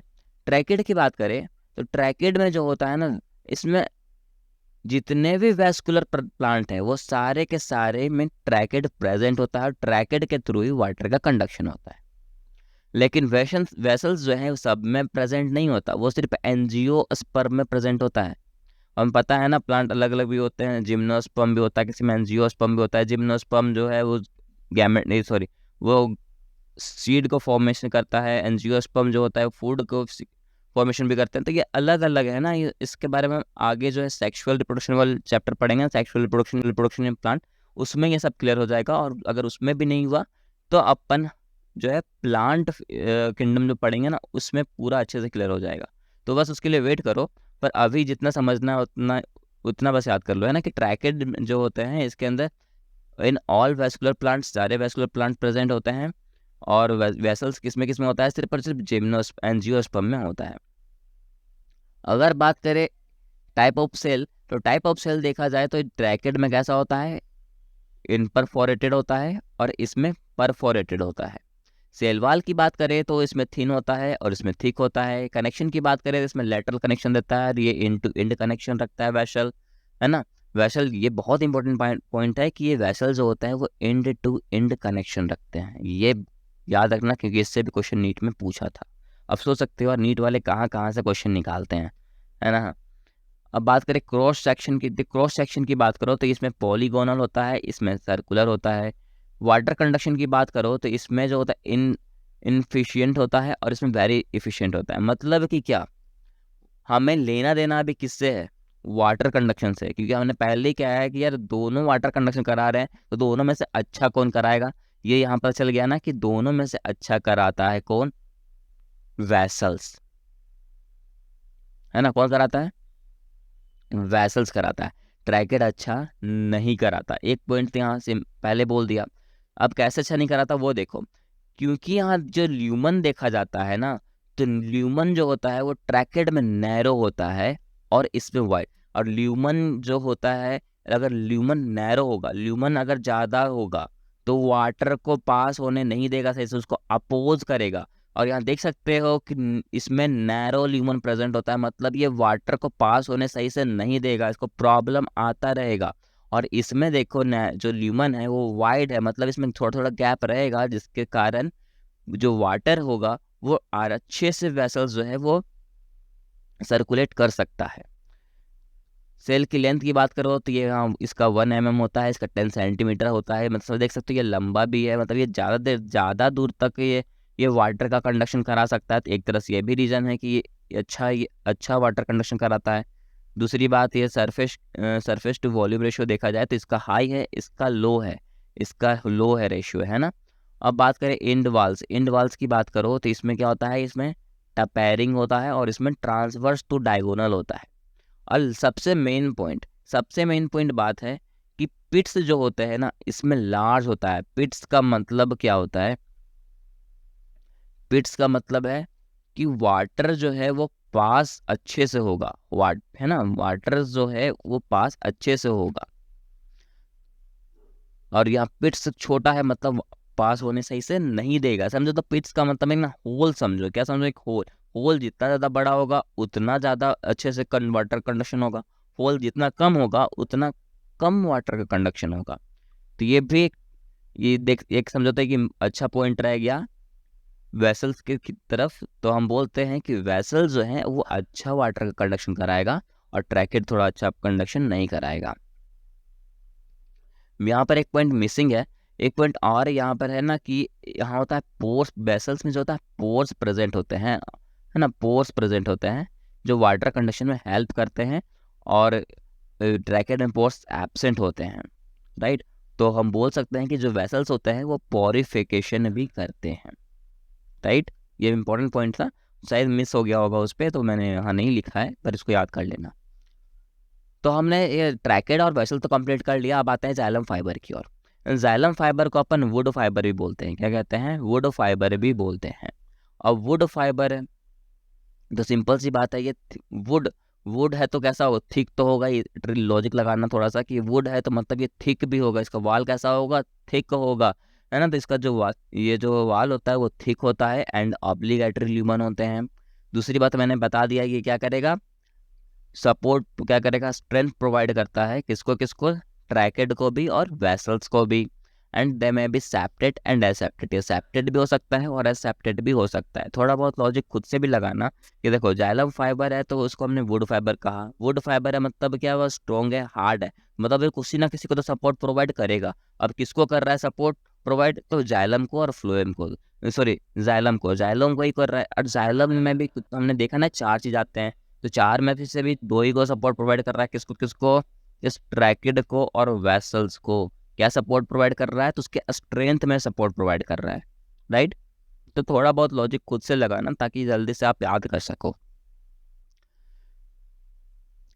नेक्स्ट है जाइलम पैरेन्काइमा। जाइलम पैरेन्काइमा की बात करो तो जाइलम पैरेन्काइमा में हमने पहले किया था, पैरेन्काइमा अगर आ जाए तो समझ आप फूड का स्टोरेज होगा ही होगा, फोटोसिंथेसिस करेगा ही करेगा। और फोटोसिंथेसिस कौन करेगा, जो सेल लिविंग होगा। तो यहाँ पहला पॉइंट ही कहता है सेल्स आर लिविंग, बिल्कुल सही। सेल वाल कैसा होगा, थिन होगा, कैसे होगा, क्योंकि हमने देखा था कि पैरेन्काइमा जब हम पढ़ रहे थे वहाँ पर भी देखा था सेल कैसा था, सेल वाल थिन था, और वो भी कैसा क्या कर रहा था, फोटोसिंथेसिस कर रहा था। तो वहाँ से भी आप लॉजिक लगा सकते हो, फूड का स्टोरेज करेगा ही करेगा। फूड में भी कौन, स्टार्च, फैट्स एंड टैनिन्स। एक होता है रे पैरेन्काइमेटस सेल। रे पैरेन्काइमेटस सेल्स जो होते हैं वो रेडियल कंडक्शन ऑफ वाटर करता है। तो यहाँ जाइलम भी होता है फिनिश। अब स्टार्ट करेंगे अपन फ्लोएम। फ्लोएम की बात करो तो फ्लोएम में सबसे पहले क्या देखा था हमने, साइव ट्यूब। साइव ट्यूब में क्या होता है, कौन से सेल प्रेजेंट होते हैं, साइव सेल्स प्रेजेंट होते हैं। पहला पॉइंट क्या कह रहा है, sieve tube element associated with companion cell. जो साइव ट्यूब के जो एलिमेंट्स होते हैं ना, वो कोई कंपेनियन सेल के साथ क्या रखते हैं, एसोसिएशन रखते हैं, है ना, बाइंड करते हैं बोलते हैं, तो एसोसिएट करते हैं, एसोसिएशन रखते हैं, है ना। दूसरा पॉइंट कह रहा है end walls are perforated in sieve manner to form the sieve plates. और इसके जो ये जो साइड ट्यूब है ना, इसके जो इंड के जो वॉल होते हैं ना, वो एक साइड मैनर में अरेंज होते हैं। कैसे मैनर में? एक साइड मैनर में अरेंज होते हैं, एक है ना, एक साइड मैनर में अरेंज होते हैं फ्रॉम द साइड प्लेट्स। तीसरा पॉइंट यही बता रहा है कि जो पेरिफेरल साइटोप्लाज्म जो होता है प्रेजेंट होता है, लार्ज वैक्यूल होता है, लेकिन लेकिन लेकिन न्यूक्लियस क्या होता है? एब्सेंट होता है। न्यूक्लियस क्या होता है? एब्सेंट होता है ना। अब लास्ट पॉइंट क्या आ रहा है? Functions control by nucleus of companion cell. तो जो फंक्शन होते हैं वो कंट्रोल कौन करता है? कंपेनियन सेल का जो कंपेनियन सेल का जो न्यूक्लियस होता है ना, वो फंक्शन को कंट्रोल करता है। क्योंकि हमने सबसे पहले ही देखा था कि साइड ट्यूब जो होता है वो सिचुएशन किसके साथ रखता है? कंपेनियन सेल के साथ रखता है। क्यों रखता है पता चल गया ना, क्योंकि इसके पास अपना न्यूक्लियस है नहीं, तो इसको न्यूक्लियस तो चाहिए ना किसी से। तो ये न्यूक्लियस चाहिए, क्यों चाहिए? क्या कि उसका कोई फंक्शन संभाल सके। तो उसका फंक्शन को संभालने के लिए ही ये साइड ट्यूब जो है वो कंपेनियन सेल के साथ एसोसिएशन रखता है, ताकि वो उसके न्यूक्लियस के थ्रू फंक्शन को कंट्रोल कर सके। क्लियर है यहाँ तक? लॉजिक समझते चलो, है ना। अब है कंपेनियन सेल। कंपेनियन सेल में हमने देख तो लिया यार कि साइड ट्यूब जो एलिमेंट होते हैं वो कंपेनियन सेल के साथ एसोसिएशन रखते हैं। किसके थ्रू रखते हैं? तो पिट्स के थ्रू रखते हैं। किसके थ्रू रखते हैं? पिट्स के थ्रू रखते हैं, और उसका एक कॉमन वॉल होता है, राइट। दूसरा पॉइंट कहता है maintain the pressure gradient in side tube, और वो साइड ट्यूब का प्रेशर ग्रेडियंट को भी मेंटेन करने का काम करते हैं। क्यों करता है? क्योंकि हमें सबको पता है यार, बार बार मैं बार बार बोल रहा हूँ कि जो साइड ट्यूब है वो कंपेनियन सेल के साथ एसोसिएशन रख रहा है, और कंपेनियन सेल का न्यूक्लियस ही सारा फंक्शन संभाल रहा है। तो सारा फंक्शन अगर वही संभाल रहा है तो प्रेशर ग्रेडियंट को मेंटेन भी तो वही करेगा ना, राइट। थर्ड है फ्लोएम फाइबर। अब फ्लोएम फाइबर को ही अपन कहते हैं बास्ट फाइबर। क्या कहते हैं? बास्ट फाइबर, जो बनता है स्क्लेरेनकाइमेटस टिश्यू से या फिर स्क्लेरेनकाइमेटस सेल से। अब आप सबको पता है स्क्लेरेनकाइमा क्या होता है? डेड टिश्यू होता है। तो इसका और वो सपोर्ट क्या करता है? मैकेनिकल सपोर्ट तो भी प्रोवाइड करता ही है, हमने पहले ही देखा था, राइट। यहाँ पर वो पॉइंट भी लिखा हुआ है, देख सकते हो। फिर यहाँ कह रहा है कि elongated and unbranched have needle like species apices, sorry, है ना। तो और इसमें सेकेंडरी फ्लोएम प्रेजेंट होता है। तो ये कुछ पॉइंट है फ्लोएम फाइबर के बारे में, जिसको हम बास्ट फाइबर भी कहते हैं। फिर है फ्लोएम पैरेन्काइमा। देखो पैरेन्काइमा फिर से आ गया, मतलब समझ जाना कि फोटोसिंथेसिस करेगा, मतलब फूड का स्टोरेज भी करेगा। इसमें क्या होता है? Pits through which plasmodesmatal connection exist between cell. ये दो सेल के बीच है ना, दो सेल्स के बीच पिट्स के थ्रू प्लाज्मोडेमाटल कनेक्शन रखता है। सबको पता है दो सेल है ना, तो सेल के अंदर क्या होता है? प्लाज्मा मेम्ब्रेन होता है। अब इस ये सेल का प्लाज्मा और ये सेल का प्लाज्मा, इस दोनों के बीच अगर इसको कनेक्शन रखना है, किसके थ्रू रख रहा है? इस पिट्स के थ्रू रखता है, राइट। और ये फ्लोएम पैरेन्काइमा है, तो ये स्टोर तो करेगा ही फूड मटेरियल्स को, और अदर कुछ सब्सटेंस को भी ये स्टोर करके रखता है, जैसे कि ड्रेनिन्स हो गया, लैटेक्स हो गया, और म्यूकिलेज हो गया।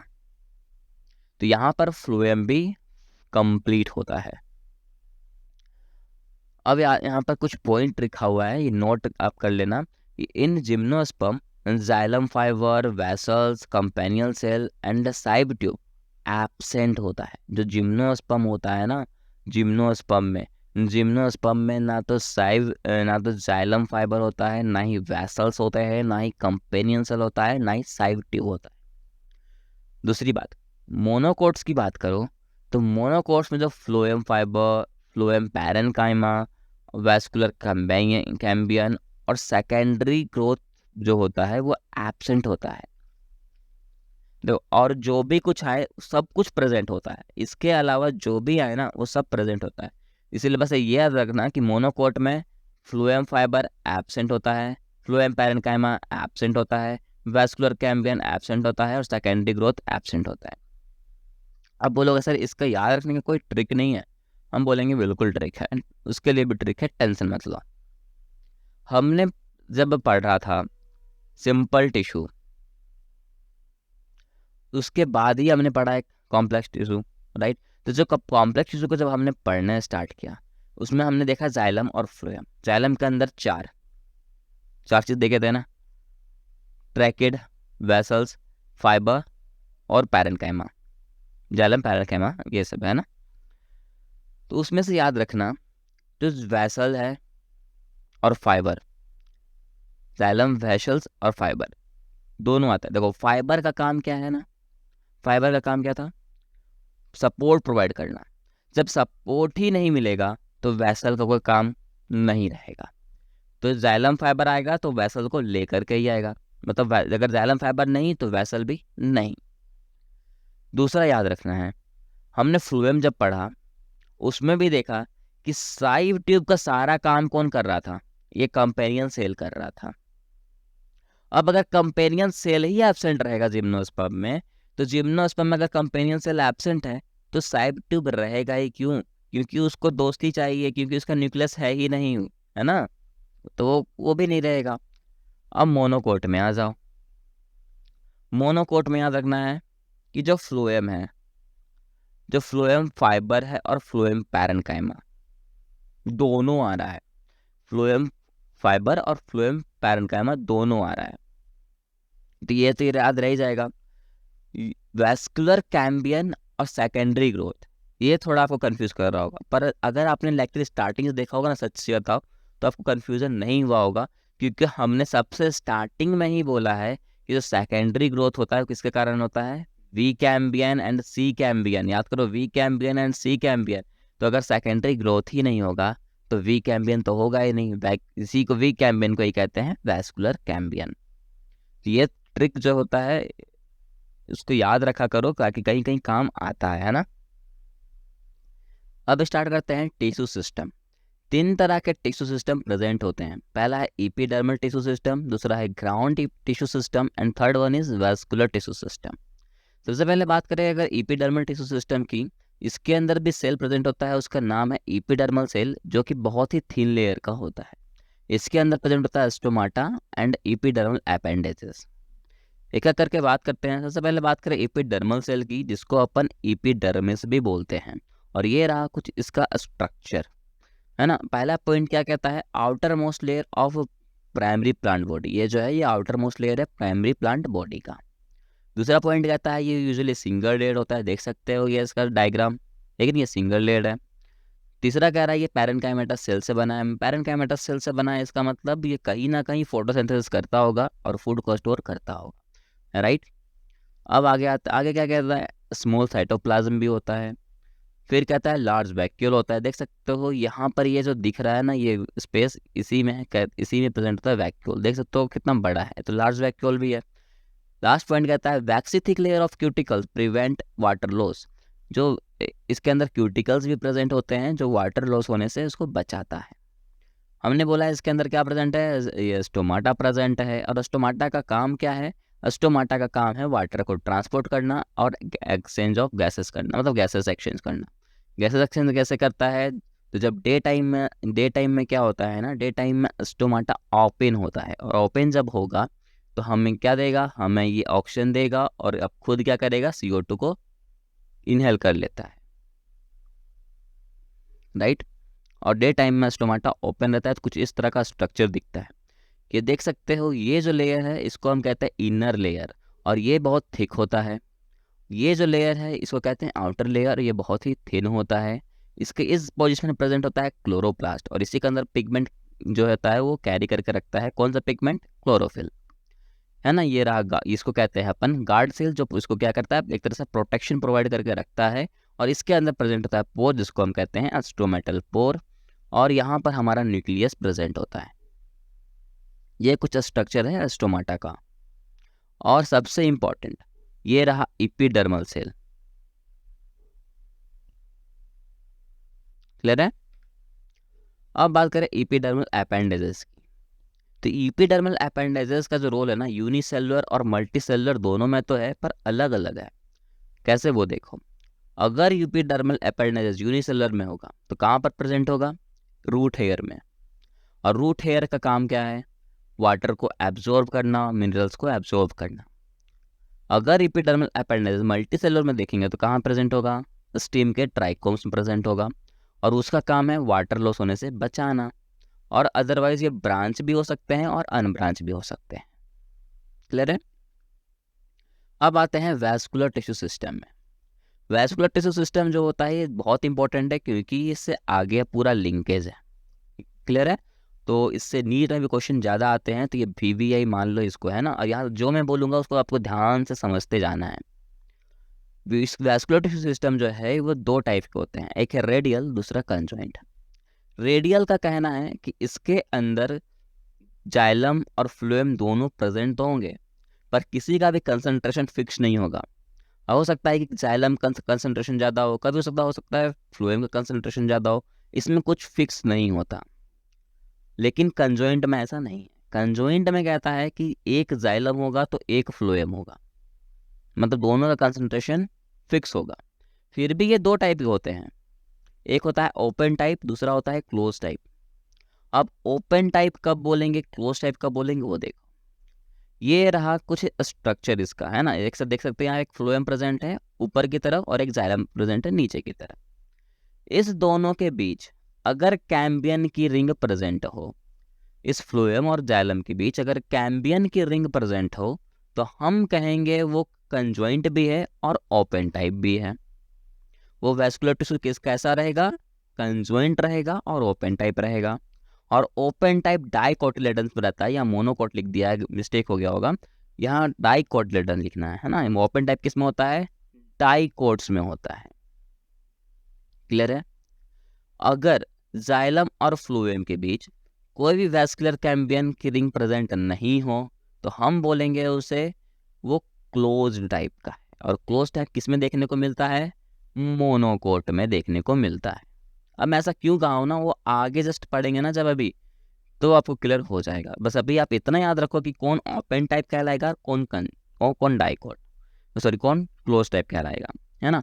तो याद रखना है कि ओपन टाइप जो होता है वो डाइकोट होगा, और जो क्लोज टाइप होगा वो मोनोकोट होगा। अब मोनोकोट रूट भी हो सकता है, स्टीम भी हो सकता है ना, या फिर सीड भी हो सकता है। देखो डाइकोट और मोनोकोट आपको तो पता होगा ही, अगर नहीं पता तो मैं बताता हूँ।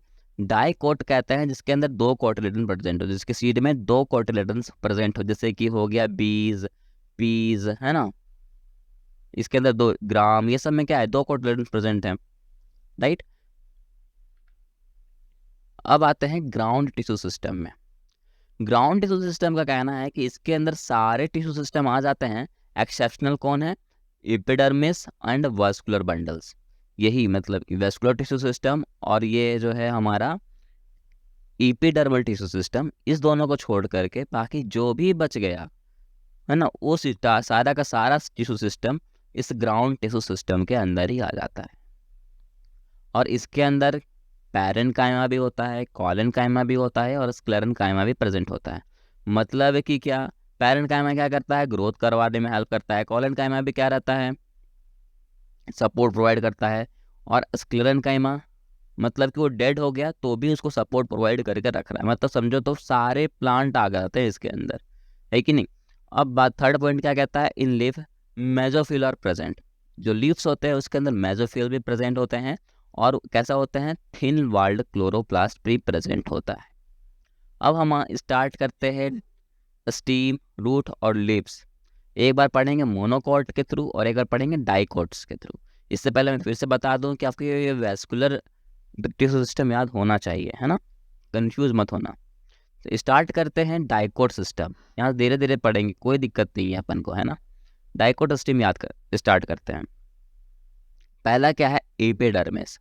हमने एपिडर्मिस के बारे में पढ़ा है। ये कैसा होता है? आउटर मोस्ट लेयर में प्रेजेंट होता है, सिंगल लेयर होता है, स्टोमाटा इसके अंदर प्रेजेंट होता है, क्यूटिकल्स भी प्रेजेंट होता है, ट्राइकोम्स भी होता है। कोई दिक्कत यहाँ पर नहीं। अगर हम बात करें कि डाइकोट सिस्टम में कॉर्टेक्स की, तो इसके अंदर 3 लेयर होते हैं, आउटर, मिडिल और इनर। आउटर लेयर को कहते हैं हाइपोडर्मिस, मिडिल लेयर को कहते हैं जी कॉर्टेक्स, इनर लेयर को कहते हैं एंडोडर्मिस। देखो हाइपो से याद रखना आप आउटर, और इंडो का मतलब इनर, राइट। जो जी कॉर्टेक्स होता है ना, वो बना होता है पैरेन्काइमा के सेल से। किससे बना होता है? पैरेन्काइमा के सेल से बना होता है। जो हाइपोडर्मिस होता है वो कोलेनकाइमा के सेल से बना होता है। जो इंडोडर्मिस होता है उसके अंदर बहुत ही ज़्यादा मात्रा में स्टार्च प्रेजेंट होता है और स्टार्च की सीट भी प्रेजेंट होती है। बात करें पेरिसाइकिल की, पेरिसाइकिल जो है इसके अंदर क्या कहता है? It is in the form of semilunar patches of sclerenchyma. Pericycle के अंदर क्या आता है? ये जो इसके अंदर कुछ पैचेज होते हैं ना, कैसा पैच होता है? सेमील्यूलर पैचेज होते हैं जो किसका बना होते हैं? स्क्लेरेन्काइमा से मिलकर के बने होते हैं। अब आता है वैस्कुलर बंडल। वैस्कुलर बंडल कहते हैं अपन जाइलम को और फ्लोएम को। जाइलम और फ्लोएम को ही कहते हैं वैस्कुलर बंडल। तो कंफ्यूज मत होना, हमने वैस्कुलर टिश्यू सिस्टम पढ़ा है ना। डाइकोटोस्टिम में क्या कह रहा है वैस्कुलर बंडल में? कि ये कैसे हैं? कंजॉइंट हैं। याद करो अभी हमने पढ़ा कि वैस्कुलर बंडल टिश्यू सिस्टम दो होते हैं, रेडियल और कंजॉइंट, राइट। तो डाइकोटोस्टिम में कैसे हैं? कंजॉइंट हैं। अब कंजॉइंट में भी क्या होंगे? कंजॉइंट में भी दो टाइप होते हैं, एक ओपन टाइप और एक क्लोज टाइप। ये कह रहा है कि ये ओपन टाइप है। अब याद तो करो, हमने पहले ही बोला था यहाँ कि अगर ओपन टाइप है तो वो कैसा होगा? डाइकोटिलेडन होगा और उसमें कैम्पियन की रिंग प्रेजेंट होगी, राइट। लास्ट क्या कह रहा है? कि इसमें एंडार्च कोड भी प्रेजेंट होगा। इसलिए मैंने वहाँ बताया था। अब समझ में आ गया कि हमने ये डाइकोटिलेडन मोनोकोटिलेडन क्यों कहा, यहाँ कैम्बियन रिंग क्यों पढ़ा, क्यों बोला क्लोज टाइप और ओपन टाइप। तो आपको यहीं से हो जाएगा। अगर आपको कहीं कोई बोले कि कंजॉइंट है तो आपको तुरंत याद आना चाहिए कि ओपन टाइप होगा या क्लोज टाइप होगा, राइट। तो डाइकोटोस्टिम जो होता है वो कैसा होता है? ओपन टाइप होता है। अब हमें पढ़ना है मेड्यूलरी रे। मेड्यूलरी रे एक रे है जो प्रेजेंट कहाँ होता है? जहाँ वो दो वैस्कुलर बंडल्स के बीच में प्रेजेंट होता है। और कौन से सेल के अंदर हम पढ़ रहे हैं? तो पैरेन्काइमेटस सेल में पढ़ रहे हैं। डेफिनेशन क्या कह रहा है? Medullary ray is the ray radially arranged in the parenchymatous cell in between the vascular bundles. हम कौन से सेल के अंदर हैं? पैरेन्काइमेटस सेल के अंदर हैं। पैरेन्काइमेटस सेल ही तो फूड को क्या कर रहा है? स्टोर करके रखता है। बहुत इंपॉर्टेंट है, आपसे पूछ सकता है कि हम कौन से सेल में पढ़ रहे थे, है ना। तो पैरेन्काइमेटस सेल के बारे में हम पढ़ रहे हैं, ये याद रखना। तो पैरेन्काइमेटस सेल का स्ट्रक्चर कुछ इस तरह का होता है। यहाँ पर जाइलम एंड फ्लोएम प्रेजेंट होते हैं वैस्कुलर बंडल के रूप में। इस तरह से देख सकते हो, यहाँ पर भी है, यहाँ पर भी, यहाँ पर भी और यहाँ पर भी है। इस दोनों जो ये जो वैस्कुलर बंडल है और ये वैस्कुलर बंडल है, इस दोनों के बीच में क्या प्रेजेंट है? एक रे प्रेजेंट है। उसी रे को हम कहे हैं मेड्यूलरी रे। कितना ईजी है ना डायग्राम के थ्रू समझना, है ना। और ये इसके सेंटर पे है ना, इसके सेंटर पे ये प्रेजेंट है। यहाँ पर इसके जो सेंटर है यहाँ पर प्रेजेंट होता है हमारा पित्त। क्या प्रेजेंट होता है यहाँ पर? पित्त प्रेजेंट होता है। वही लिखा है मैंने, parenchymatous cell present in centre, right. अब बात करते हैं मोनोकोटोस्टिम। तो मोनोकोटोस्टिम प्रेजेंट होता है हाइपोडर्मिस, जो बना हुआ रहता है स्क्लेरेन्काइमा से मिल करके। इसमें जो वैस्कुलर बंडल होते हैं उसके वो सराउंडेड होते हैं एक सीट से, उसका नाम है बंडल सीट। वैस्कुलर बंडल है, जैसे बोले आपको याद होना चाहिए, वो दो टाइप्स के होते हैं, या तो वो कंजॉइंट होगा या तो रेडियल होगा, राइट। अब यहाँ लिखा हुआ है कंजॉइंट है और हमें पता है कि मोनोकोटोस्टिम है। तो मोनोकोटोस्टिम में क्या होता है कि वो जो कैम्बियन रिंग है, ये जो रिंग है हमने देखा है यहाँ पर, ये जो कैम्बियन की रिंग होती है वो क्या होती है? मोनोकोट में एब्सेंट होगी, है ना। यहाँ तो मैंने ये डाइकोट या मिस्टेक से लिख दिया, यहाँ मोनोकोट ही होगा, है ना। इसमें क्या होता है? कैम्बियन की रिंग एब्सेंट होती है और हमने बोला है कि कैम्बियन की रिंग एब्सेंट होगी तो कैसा टाइप हो जाएगा? क्लोज टाइप हो जाएगा, जैसा कि यहाँ पर लिखा हुआ भी होगा, राइट। यहाँ लिखा हुआ है ना क्लोज टाइप। और यहाँ लिखा हुआ है कि इसके अंदर वाटर कंटेनिंग कैपिटीज भी प्रेजेंट होती है। यहाँ पर हमारा मोनोकोट स्टीम और डाइकोट स्टीम कंप्लीट होता है। अब स्टार्ट करते हैं डाइकोट रूट को। डाइकोट रूट में क्या पहला पॉइंट है एपिडर्मिस। और हमें पता है एपिडर्मिस कैसा होता है? सिंगल लेयर होता है। अब बताओ इसमें क्यूटिकल्स प्रेजेंट होगा क्या? नहीं होगा, क्योंकि हमें पता है क्यूटिकल सिर्फ लीफ में प्रेजेंट होती है। और हमें रूट में कभी देखे हो क्या रूट में लीफ होना? कभी नहीं हो सकता। तो क्यूटिकल्स भी नहीं हो सकते। अस्टोमाटा होगा क्या? नहीं होगा, क्योंकि अस्टोमाटा भी कहाँ प्रेजेंट होते हैं? एपिडर्मिस, में प्रेजेंट होता है, लेकिन कहाँ पर, लीफ में। अब लीफ ही नहीं है तो स्टोमाटा का होने का कोई चांस ही नहीं है। लेकिन रूट क्या, रूट हेयर है क्या, बिल्कुल है, रूट में रूट हेयर तो होंगे ही। अब फिर है कॉर्टेक्स। कॉर्टेक्स की बात करो तो ये इसमें जो कॉर्टेक्स होता है ये बना होता है पैरेन्काइमेटस सेल से मिलकर के। और हमें याद करो वहाँ पर जो हम डाइकोट स्टीम में पढ़े थे, ये डाइकोट स्टीम, यहाँ पर कॉर्टेक्स 3 लेयर बना रहा था, आउटर, मिडिल और इनर, है ना, हाइपोडर्मिस, जी कॉर्टेक्स और इंडोडर्मिस। लेकिन यहाँ पर ऐसा नहीं है। यहाँ पर देख लो, ये कॉर्टेक्स जो होता है ये पैरेन्काइमेटस सेल से मिलकर के बने होते हैं, और इसमें हाइपोडर्मिस एब्सेंट होता है। क्या एब्सेंट होता है, हाइपोडर्मिस एब्सेंट होता है इसमें। और हाइपोडर्मिस हमने देखा था कहाँ प्रेजेंट होता है, तो मोनोकोट स्टीम में। तो ये चीज़ आपको याद रखते जाना है ना। अब बात करते हैं इंडोडर्मिस की। इंडोडर्मिस क्या कह रहा है इसमें कि barrel shape cell without intercellular space. ये इंडोडर्मिस जो होता है ना, कि बैरल शेप का सेल होता है जिसके अंदर कोई भी इंटरसेलुलर स्पेस प्रेजेंट नहीं होती है। इंटरसेलुलर स्पेस का मतलब क्या होता है, दो डिफरेंट सेल के बीच स्पेस होना, तो कोई भी स्पेस इसमें नहीं होता है। और इसके अंदर क्या होता है ना, ये देखो यहाँ पर, ये जो देख सकते हो ये स्ट्रक्चर दिख रहा होगा, है ना, यहाँ पर ये रूट है। रूट का स्ट्रक्चर कुछ इस तरह का होता है। अंदर में पहले आता है एपिडर्मिस, फिर के बाद कॉर्टेक्स, फिर इंडोडर्मिस, फिर आता है पेरिसाइकल, और पेरिसाइकल के बाद ये हमारा जाइलम अटैच होता है, इसके थ्रू वाटर का कंडक्शन होता है। ये हमने पहले ही पढ़ चुका है, कब, ट्रांसपोर्ट इन प्लांट में। क्लियर है, जो नहीं पढ़ा होगा वो कोई बात, यहाँ पर भी कुछ कुछ क्लियर हो ही जाएगा, है ना। तो ये फ्लो को तो समझ गए होगा, पहले एपिडर्मिस, फिर कॉर्टेक्स, फिर इंडोडर्मिस और फिर पेरिसाइकल। ध्यान से देखो, जो इंडोडर्मिस है ना, उसके ऊपर क्या है, एक स्ट्रिप्स लगा हुआ है। उस स्ट्रिप को कहा गया है कैस्पेरियन स्ट्रिप्स। और ये कैस्पेरियन स्ट्रिप्स जो होते हैं ना, वाटर फ्लोज को रोकने का काम करते हैं। जो बने हुए किसके होते हैं, तो सुबेरिन प्रोटीन से मिलकर के बने होते हैं। किससे मिलकर के बने होते हैं, सुबेरिन प्रोटीन से मिलकर के बने होते हैं, राइट। बस इस यहाँ पर इतना ही समझना था। फिर है पेरिसाइकल। पेरिसाइकल जो होता है वो कैसा होता है, थिक वॉल्ड होता है ना। और ये बना हुआ किसका होता है, पैरेन्काइमा सेल से मिलकर के बना होता है। आपको याद रखना है कौन पैरेन्काइमा से मिला है, कौन स्क्लेरेन्काइमा से मिला है, और कौन कॉलेन्काइमा से। कंफ्यूज मत होना, क्योंकि अभी तो आप याद कर लोगे, बाद में हो सकता है कंफ्यूज हो जाओ, तो इसको थोड़ा प्रैक्टिस करते रहना, है ना। फिर है वैस्कुलर बंडल। अब वैस्कुलर बंडल इसमें कैसा होता है, रेडियल होता है और एग्जार्च होता है। क्लियर है। फिर है कंजक्टिव टिश्यू। कंजक्टिव टिश्यू क्या कहता है, अब parenchyma between xylem and phloem. अगर कोई किसी जाइलम और फ्लोएम के बीच, है ना, जाइलम और फ्लोएम के बीच जो होता है, लिंकेज का काम करता है ये कंजक्टिव टिश्यू। क्लियर है। पित्त की बात करो, इसमें जो पित्त होता है डाइकोट रूट में, वो स्मॉल होता है, या तो यूं कहो कि उसमें एब्सेंट होता है। क्लियर है यहाँ तक। अब बात करते हैं मोनोकोट रूट की। तो मोनोकोट रूट जो होता है जस्ट सिमिलर रहता है डाइकोट रूट के थ्रू, सारा फंक्शन वैसा ही चलता है। लेकिन इसमें डिफरेंट क्या है वो बताते हैं कि less than 6 xylem bundles are absent in dicot. 6 से कम जाइलम जो होता है, जाइलम बंडल्स जो होते हैं वो डाइकोट्स में एब्सेंट होते हैं। And more than 6 xylem bundles present in dicot root. और हाँ, डाइकोट रूट में कि हमने जो पढ़ा था डाइकोट रूट, इस ये जो डाइकोट रूट है इसमें जो है 6 से ज़्यादा जाइलम बंडल्स होते हैं, प्रेजेंट होते हैं। ये इंपॉर्टेंट पॉइंट है, इससे नीट ने क्वेश्चन पूछा है पिछले साल ही, है ना। तो ये क्वेश्चन बहुत ही ज़्यादा इंपॉर्टेंट है। उसने डायरेक्टली पूछा था मोर देन 6 जाइलम बंडल्स किस में प्रेजेंट होते हैं, monocot stem, monocot root, dicot stem या फिर डाइकोट रूट। ये सेम एग्जाम्पल था जो मैंने आपको दिया है। तो कंफ्यूज उसमें मत होना, उस टाइम गलती मत कर देना, ये है ना।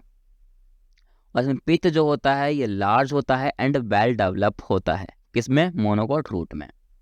तो मोनोकोट रूट और डाइकोट रूट भी कंप्लीट। अब बचा क्या हमारा, लीफ। और लीफ को हम कॉलम के थ्रू ही कंप्लीट कर लेंगे, एक ही बार में दोनों क्लियर हो जाएगा। एक तरफ लिखा है मैंने डाइकोट लीफ, एक तरफ है मोनोकोट लीफ। डाइकोट लीफ को हम कहते हैं डोर्सिवेंट्रल एंड मोनोकोट लीफ को कहते हैं आइसोबाइलेटरल। आइसो का मतलब क्या है, सेम। बाइलेटरल मतलब दो तरफ, दोनों तरफ सेम रहेगा। क्लियर है, इसका नाम से ही समझ आ रहा है। डोर्सी वेंट्रल मतलब, डोर्सी का मतलब डिफरेंट, वेंट्रल मतलब अलग, दोनों तरफ क्या होगा, अलग होगा, है ना। पहला क्या पॉइंट कह रहा है, दो डाइकोट लीफ में, डाइकोट लीफ में पहला पॉइंट कहता है cuticles is more thicker on upper side, जो क्यूटिकल्स होते हैं वो अपर की तरफ ज़्यादा थिक होते हैं। लेकिन इसमें कहता है कि दोनों तरफ थिकनेस बराबर होगा। इसमें कहता है अस्टोमाटा जो है वो लोअर सरफेस में ज़्यादा प्रेजेंट होता है, और ये कहेगा कि दोनों तरफ इक्वल होता है।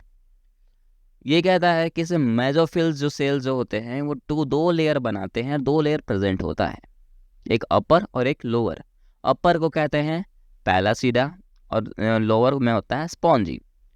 लेकिन यहाँ पर मेसोफिल जो होता है वो एब्सेंट होता है, ये भी इम्पोर्टेंट है। क्लियर है, इसमें ज़्यादा आपको डिफिकल्ट नहीं लगा होगा, है ना। लीफ की बात करते हैं, लीफ में कुछ पॉइंट आए हैं, जैसे कि है वैस्कुलर बंडल ऑफ लीफ। अब वैस्कुलर बंडल की बात कर लो, वैस्कुलर बंडल हम तभी से कहते हैं। इसमें वैस्कुलर बंडल कैसा होता है, तो कंजॉइंट होता है और क्लोज होता है दोनों में, मोनोकोट में भी और डाइकोट में भी। जो लीफ होते हैं वो कंजॉइंट होते हैं, और कंजॉइंट में भी कैसे, क्लोज्ड होते हैं।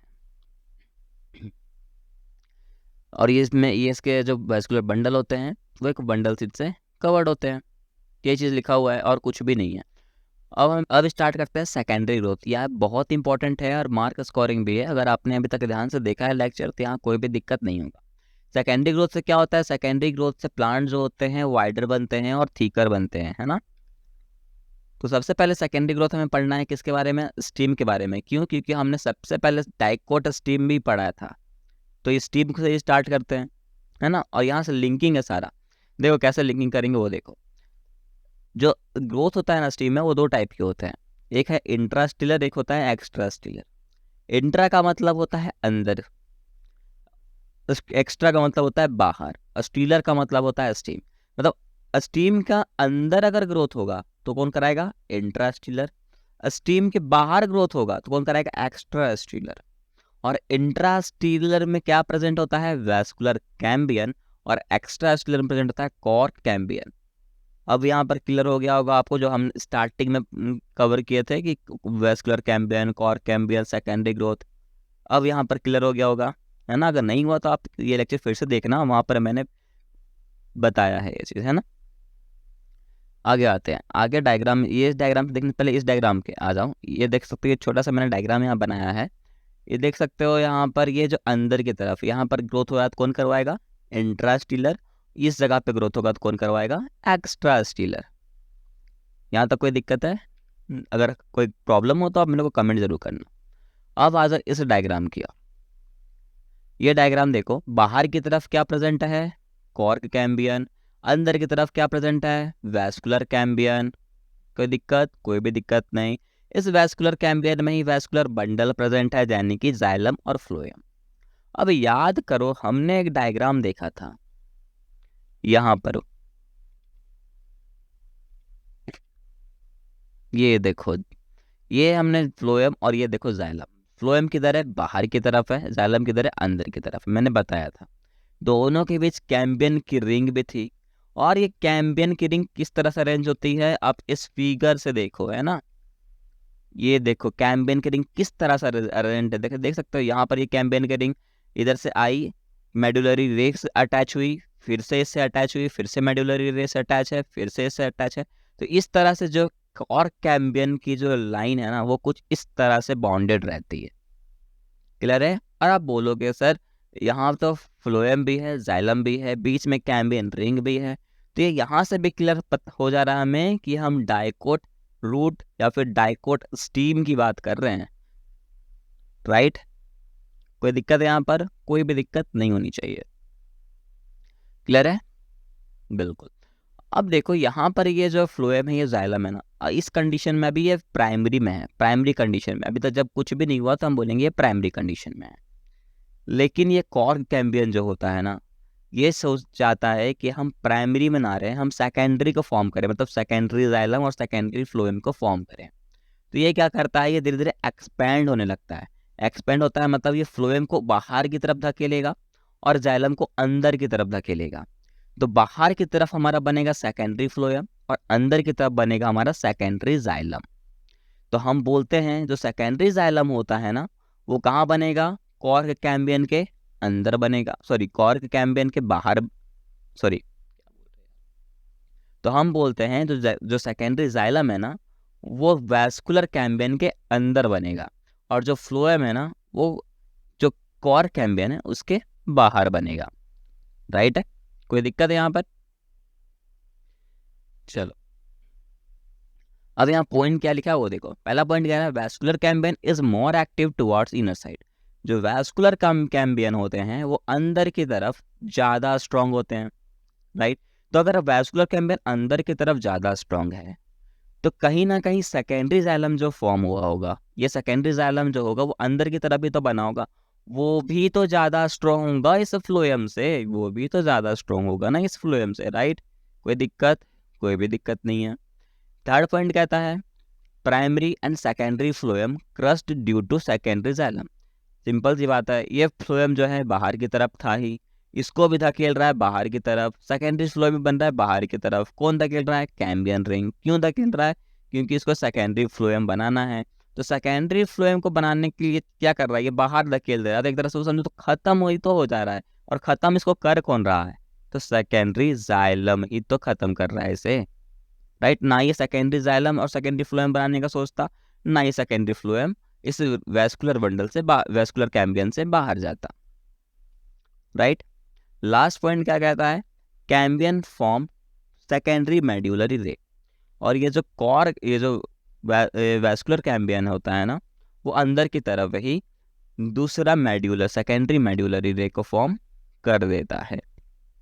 तो यह सारा पॉइंट क्लियर हो गया होगा कि कौन अच्छा है कौन बुरा है ना, मतलब कि कौन पावरफुल है। जैसे कि देख सकते हो सेकेंडरी जाइलम इसमें बहुत ज़्यादा पावरफुल है, क्योंकि वो अंदर की तरफ बन रहा था। और दूसरी बात, वो बदमाश भी है, क्योंकि वो प्राइमरी और फ्लोएम और सेकेंडरी फ्लोएम दोनों को मार दे रहा है एक तरह से। राइट? अब आते हैं वैस्कुलर कैम्बियन में।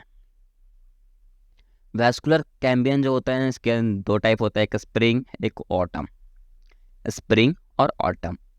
तो जो स्प्रिंग होता है ना, ये वैस्कुलर कैम्बियन स्प्रिंग के टाइम में ज़्यादा एक्टिव होते हैं, और वैस्कुलर कैम्बियन ऑटम के टाइम में लेस एक्टिव होते हैं। वैस्कुलर कैम्बियन स्प्रिंग के टाइम में क्या होता है? मोर एक्सिलरी एलिमेंट, इसमें बहुत ही ज़्यादा एक्सिलरी एलिमेंट्स प्रेजेंट होते हैं। ऑटम में लेस एक्सिलरी एलिमेंट्स प्रेजेंट होते हैं। स्प्रिंग में वाइडर वेसल्स होते हैं, ऑटम में नैरो वेसल्स होते हैं। वाइडर वेसल्स का मतलब क्या है? वेसल्स जो है कि कम होंगे, वेसल्स कम है, वाटर का ये जो पास होगा वो कम होगा, तो वह स्ट्रॉन्ग हो जाएगा, हार्ड हो जाएगा। राइट? इसीलिए हम कहते हैं जब गर्मी टाइम होगा तो सिंपल सी बात है, वो जो प्लांट होगा वो हार्ड ही तो हो जाएगा ना। अगर उसे पानी ना दिया जाए तो वो क्या हो जाएगा? सूख जाएगा, हार्ड हो जाएगा, है ना। या कैसा होता है? लाइट कलर होते हैं, ये डार्क कलर हो जाता है। इसमें डेंसिटी लो होती है, इसमें डेंसिटी हाई होती है। ये स्प्रिंग जो होता है, स्प्रिंग में जो वुड बनते हैं वो अर्ली वुड होते हैं। ऑटम ऑटम में जो वुड बनते हैं वो लेट वुड होते हैं, है ना। स्प्रिंग में वुड बनेगा उसको बोलेंगे स्प्रिंग वुड। ऑटम में जो वुड बना ऑटम वुड। क्लियर है? अब आते हैं सेकेंडरी जाइलम में। सेकेंडरी जाइलम जो होता है ना, दो रीजन में पाया जाता है। पहला है सेंट्रल रीजन, दूसरा पेरिफेरल रीजन। अगर हम बात करें सेंट्रल रीजन में, तो वो डार्क ब्राउन कलर का होता है, क्योंकि उसके अंदर डिपोजिशन होता है टेनिन्स का, रेजिन्स का, ऑयल्स का, गम्स का, एरोमेटिक का सब्सटेंस एंड एसेंशियल ऑयल्स का, जिसके कारण वो डार्क हो जाता है। लेकिन अगर पेरिफेरल रीजन में देखा जाए तो वो लाइट इन कलर ही रहता है। सेंट्रल रीजन की बात करें तो यहाँ पे ये कैसा होता है? हार्ड हो जाता है, ड्यूरेबल भी होता है, रेसिस्टेंट भी होता है, लेकिन इधर सॉफ्ट ही रहता है। इधर की बात करें तो यहाँ मैकेनिकल सपोर्ट प्रेजेंट होता है, और इसमें मैकेनिकल सपोर्ट एब्सेंट होता है। इधर वाटर का कंडक्शन नहीं होता है, लेकिन यहाँ वाटर कंडक्शन होता है। इधर होता है हर्ट वुड, इधर होता है सैप वुड। अगर आपको इसका याद रखने ट्रिक समझना है ना, तो देखो मैं इसको बोलूँगा, इसको हार्ड वुड, हर्ट वुड नहीं बोल के क्या बोलता हूँ? Hard would. हार्ड वुड समझ ये समझ आता है ये कैसा होगा? हार्ड होगा। हार्ड होगा तो समझ में इससे भी आ जाता है कि ये डार्क होगा तभी तो हार्ड होगा। दूसरी बात कि अगर ये हार्ड है मतलब ये सूख चुका है, सूखा है तो मतलब इसको पानी नहीं मिलता होगा, पानी नहीं मिलता है इसका मतलब मैकेनिकल सपोर्ट प्रोवाइड करता ही होगा, जस्ट अपोजिट, राइट। तो आप भी चाहो तो ये ट्रिक लगा सकते हो। इसका डायग्राम देखना है तो ये रहा डायग्राम, ये देखो सेप वुड देख सकते हो कि इस तरह का कलर का है, लाइट कलर में है, सॉफ्ट है थोड़ा। और ये देखो डार्क वुड कितना हार्ड हो चुका है ये, है ना, कितना सारा इसका डिपोजिशन हुआ है इसके अंदर, राइट। अब हमें पढ़ना है हाइपोडर्मिस। हाइपोडर्मिस पढ़ना है अपन को, है ना। हम देखो यहाँ कॉर्क कैम्बियन है, कॉर्क कैम्बियन जो होता है इसके दो सेल होते हैं, एक होते हैं आउटर, एक होते हैं इनर। आउटर सेल को कहते हैं कॉर्क और इनर सेल को कहते हैं सेकेंडरी कॉर्टेक्स। कॉर्क जो होता है ये सुबेरिन प्रोटीन का डिपोजिशन होता है यहाँ पर, और सेकेंडरी कॉर्टेक्स जो होता है ये पैरेनकाइमेटस सेल में प्रेजेंट होता है ना। अब देखो ये जो कॉर्क कैम्बियन है ना, इसको अपन फैलोजन भी कहते हैं। क्या कहते हैं? फैलोजन भी कहते हैं। कॉर्क को फैलम भी कहते हैं और सेकेंडरी कॉर्टेक्स को फैलोडर्म भी कहते हैं, राइट। ये तीनों को जब मिला देना, ये फैलोजन, ये फैलम और ये फैलोडम, फैलोजन, फैलम और फैलोडम जब मिलता है तो इस तीनों को मिला करके बनता है पैरिडम।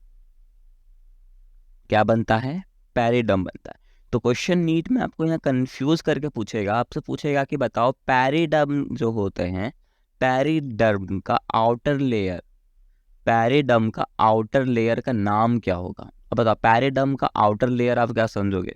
यहाँ फैलम समझोगे, लेकिन जिसको याद होगा कि हम फैलम को कॉर्क भी बोलते हैं तो वो कॉर्क करके आएगा, राइट। तो इसमें क्वेश्चन थोड़ा ट्विस्टेड आते हैं, तो इसीलिए मैंने यहाँ पहले एक एक करके बताया है कि ये कॉर्क है, ये सेकेंडरी कॉर्टेक्स है, उसके बाद मैंने बोला है कि फैलम, फैलो, है ना, ये फैलोजन, ये फैलम और ये फैलोडम भी इसको बुलाते हैं। क्लियर है? तो कहीं कंफ्यूज मत होना, ये कॉर्क कैम्बियन ही फैलोजन है। क्लियर है? यहाँ से तो कोई कन्फ्यूजन नहीं होनी चाहिए। और एक बात और सुनो, ये जो पैरेनकाइमेटस सेल है ना, ये कहाँ पर फॉर्म हुआ है? इनर सेल में, राइट। आउटर सेल में फॉर्म नहीं हुआ है। ये कहाँ फॉर्म हुआ है? इनर सेल में फॉर्म हुआ है, अंदर की तरफ फॉर्म हुआ है। लेकिन कभी कभी जो है ना, ये पैरेनकाइमेटस सेल अंदर की तरफ फॉर्म ना हो करके आउटर की तरफ फॉर्म हो जाता है।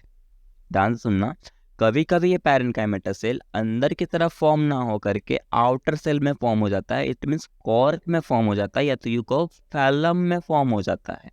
जिसके कारण क्या होता है, जो कैम्बियन की रिंग होती है वो थोड़ी रफ्चर्ड हो जाती है। देख सकते हो यहाँ पर क्या होता है, रफ्चर्ड हो गई है, टूट गई है एक लेंस के फॉर्म में। देख सकते हो ये शेप कैसा है, लेंस के फॉर्म में। तो ये जो लेंस के फॉर्म में टूटी है ना, इसको ही अपन कहते हैं लेंटिकल्स। क्या कहते हैं? लेंटिकल्स कहते हैं। क्लियर है? एक छोटा सा टॉपिक है बार्क। ये बार्क में क्या पढ़ना है? बार्क क्या कहता है? बार्क कहता है ऑल टिश्यू एक्सटीरियर और एक्सटीरियर टू वैस्कुलर कैम्बियन। बाहर का कहना है जो हमने वैस्कुलर कैम्बियन देखा था उसके बाहर का जो भी लेयर है, जो भी टिश्यूज हैं, उसी को कहते हैं बार्क, है ना। ये रहा बार्क का डायग्राम, है ना। और यहाँ पर हमारा चैप्टर होता है फिनिश। अगर आपको यहाँ पर कोई डाउट रहता है तो आप मुझे कमेंट ज़रूर करें। तो जैसा कि मैंने कहा था, चैप्टर बहुत ज़्यादा इंटरेस्टिंग था, है ना। मैंने बहुत सारे साइकिल के बारे में देखा है ना, पिगमेंट भी देख लिया था। अगर आपको कोई डाउट है आपको इस चैप्टर में तो आप मुझे कमेंट जरूर करें। वीडियो अगर अच्छी लगी हो लाइक और सब्सक्राइब जरूर। Thank you.